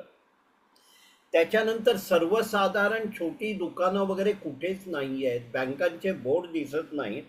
ती दुकानं असली तर सलून किंवा अशा प्रकारची असू शकतात, पण बाकी दुकानं आणि बँका कशा भव्य दिव्य वास्तूमध्ये आहेत, भव्य दिव्य पार्किंग लॉट असलेला, ते आपल्याला सांगितलं. लायब्ररी हा सगळ्यांचा जिव्हाळ्याचा विषय आहे. तो त्याचा बेल्ट कन्व्हेअर पण दाखवला आणि रोबोटिक असिस्टन्स पण दाखवला त्यांनी, की रोबो पुढे पुढे चालत होता, आपटेसाहेब मागे चालत होते. एके ठिकाणी आपटेसाहेबांनी रोबोला ओव्हरटेक करायचा प्रयत्न केला, पण रोबोनी सांगितलं मागेच थांब, मीच पुढे जाणार आहे, आणि त्याला डेस्टिनेशनपर्यंत घेऊन गेलं. या सगळ्या गोष्टी छान सांगितल्या. ह्याला आपण डोमेस्टिक गोष्टी म्हणूया. या अशाच एरवी सांगितल्या जात नाही, कारण स्थळ दर्शन किंवा एखाद्या देशाची माहिती ही फार वेगळ्या पद्धतीने सांगितली जाते. आता वेगळ्या पद्धतीने सांगणं हे दिलीप आपटे साहेबांचं तर वैशिष्ट्य आहे, कारण मागच्या वेळेलाही तुम्ही आगळा वेगळा अमेरिका एक कार्यक्रम घेतला होता, पण यावेळेला दिलीप आपटेंनी एक फारच महत्त्वाचा मोठा विषय घेतला, जो अमेरिकेतल्या इंडियन्सना पण अज्ञात आहे असा. तर त्याला त्यांनी म्हटलेलं आहे की ही डेथ इंडस्ट्री म्हणजे फ्युनरल होम्स, त्याच्यामध्ये एकाच कंपनीत आपण बघितलं 20,000 कर्मचारी आहेत. म्हणजे सगळे एकंदर जर अशा प्रकारची होम्स, फ्युनरल होम्स 20,000च्या घरात आहेत, ती चालवण्यासाठी आणि तिथे काम करण्यासाठी 4-5 युनिव्हर्सिटींची नावं तुम्ही सांगितलं, जिथे त्याचे हे कोर्सेस आहेत, ज्याच्यातून आपल्याला एलिजिबिलिटी मिळते, म्हणजे पात्रता मिळते. फ्युनरल होम टाकायचं असेल तर 1 करोड इंडियन, 1 करोडपासून 100 करोडपर्यंतचा खर्च आहे. पण हे जे 20,000 फ्युनरल होम्स आहेत त्याचं एक असोसिएशन आहे त्यांचे प्रॉब्लेम सोडवायला, आणि ते सर्व धर्मांचा उल्लेख केलेला आहे त्यांनी. मुस्लिमांचा केलेला आहे, हिंदूंचा केलेला आहे आणि ख्रिश्चनांचा केलेला आहे. पण एक महत्त्वाचं त्यांनी सांगितलं की क्रिमेशन म्हणजे शव जाळण्याची जी प्रक्रिया आहे त्याच्यामध्ये साधारण 63% ख्रिश्चन सध्या सामील झालेले आहेत. कारण क्रिमेशनला खर्च कमी येतो आणि बरियल ज्याला म्हणतो आपण, त्याला म्हणजे बरी करणं किंवा पूर्ण, याला खूप खर्च येतो. पण ह्याचे इतके तुम्ही बारकावे सांगितलेले आहेत की ते मला त्याचं सार पण नाही घेता येणार. दोघांचं खूप खूप कौतुक आहे. कारण आपण जातो आणि तिकडे फक्त अमेरिकेतली मजा करून किंवा तिकडचं वातावरण अनुभवून येतो असं नाही, पण आपल्याला जे माहिती आहे आणि जे नाविन्य आहे, जे लोकांपर्यंत पोचवावं, ही जी तळमळ आहे. आणि आजच्या त्या कार्यक्रमातून आपल्याला जाणवली, इथे वयाचा काही प्रश्न नाही, आपण वय कधीच नोंद घेत नाही, पण ओळखीमध्ये आलंय की दिलीप आपटेंनी 80 आणि आपल्या जयश्रीताईंचं 74. त्यामुळे हे काम आपल्याला पुढेही आम्हाला अशीच नवनवीन माहिती दोघांनी द्या, वेगवेगळ्या फील्डमधली, जी इतर कुठे मिळणार नाही. तर तुमचे दोघांचे दिलासा विरंगुळा केंद्राच्या वतीने खूप खूप आभार. आणि मला इथे एकच नमूद करायला लागेल की रवींद्र खानोलकर हे नाव आपण एकटं घेऊया नको, कारण हा दिलासा विरंगुळा केंद्राचा उपक्रम आहे. त्यामुळे हे आपल्या दिलासा विरंगुळा केंद्राचं भाग्य आहे की आपल्याबरोबर असे रती महारथी आपले सभासद पण आहेत आणि आपल्याकडे व्याख्याते पण आहेत. आणि एवढं म्हणून दोघांचेही आभार मानून मी इथे थांबतोय.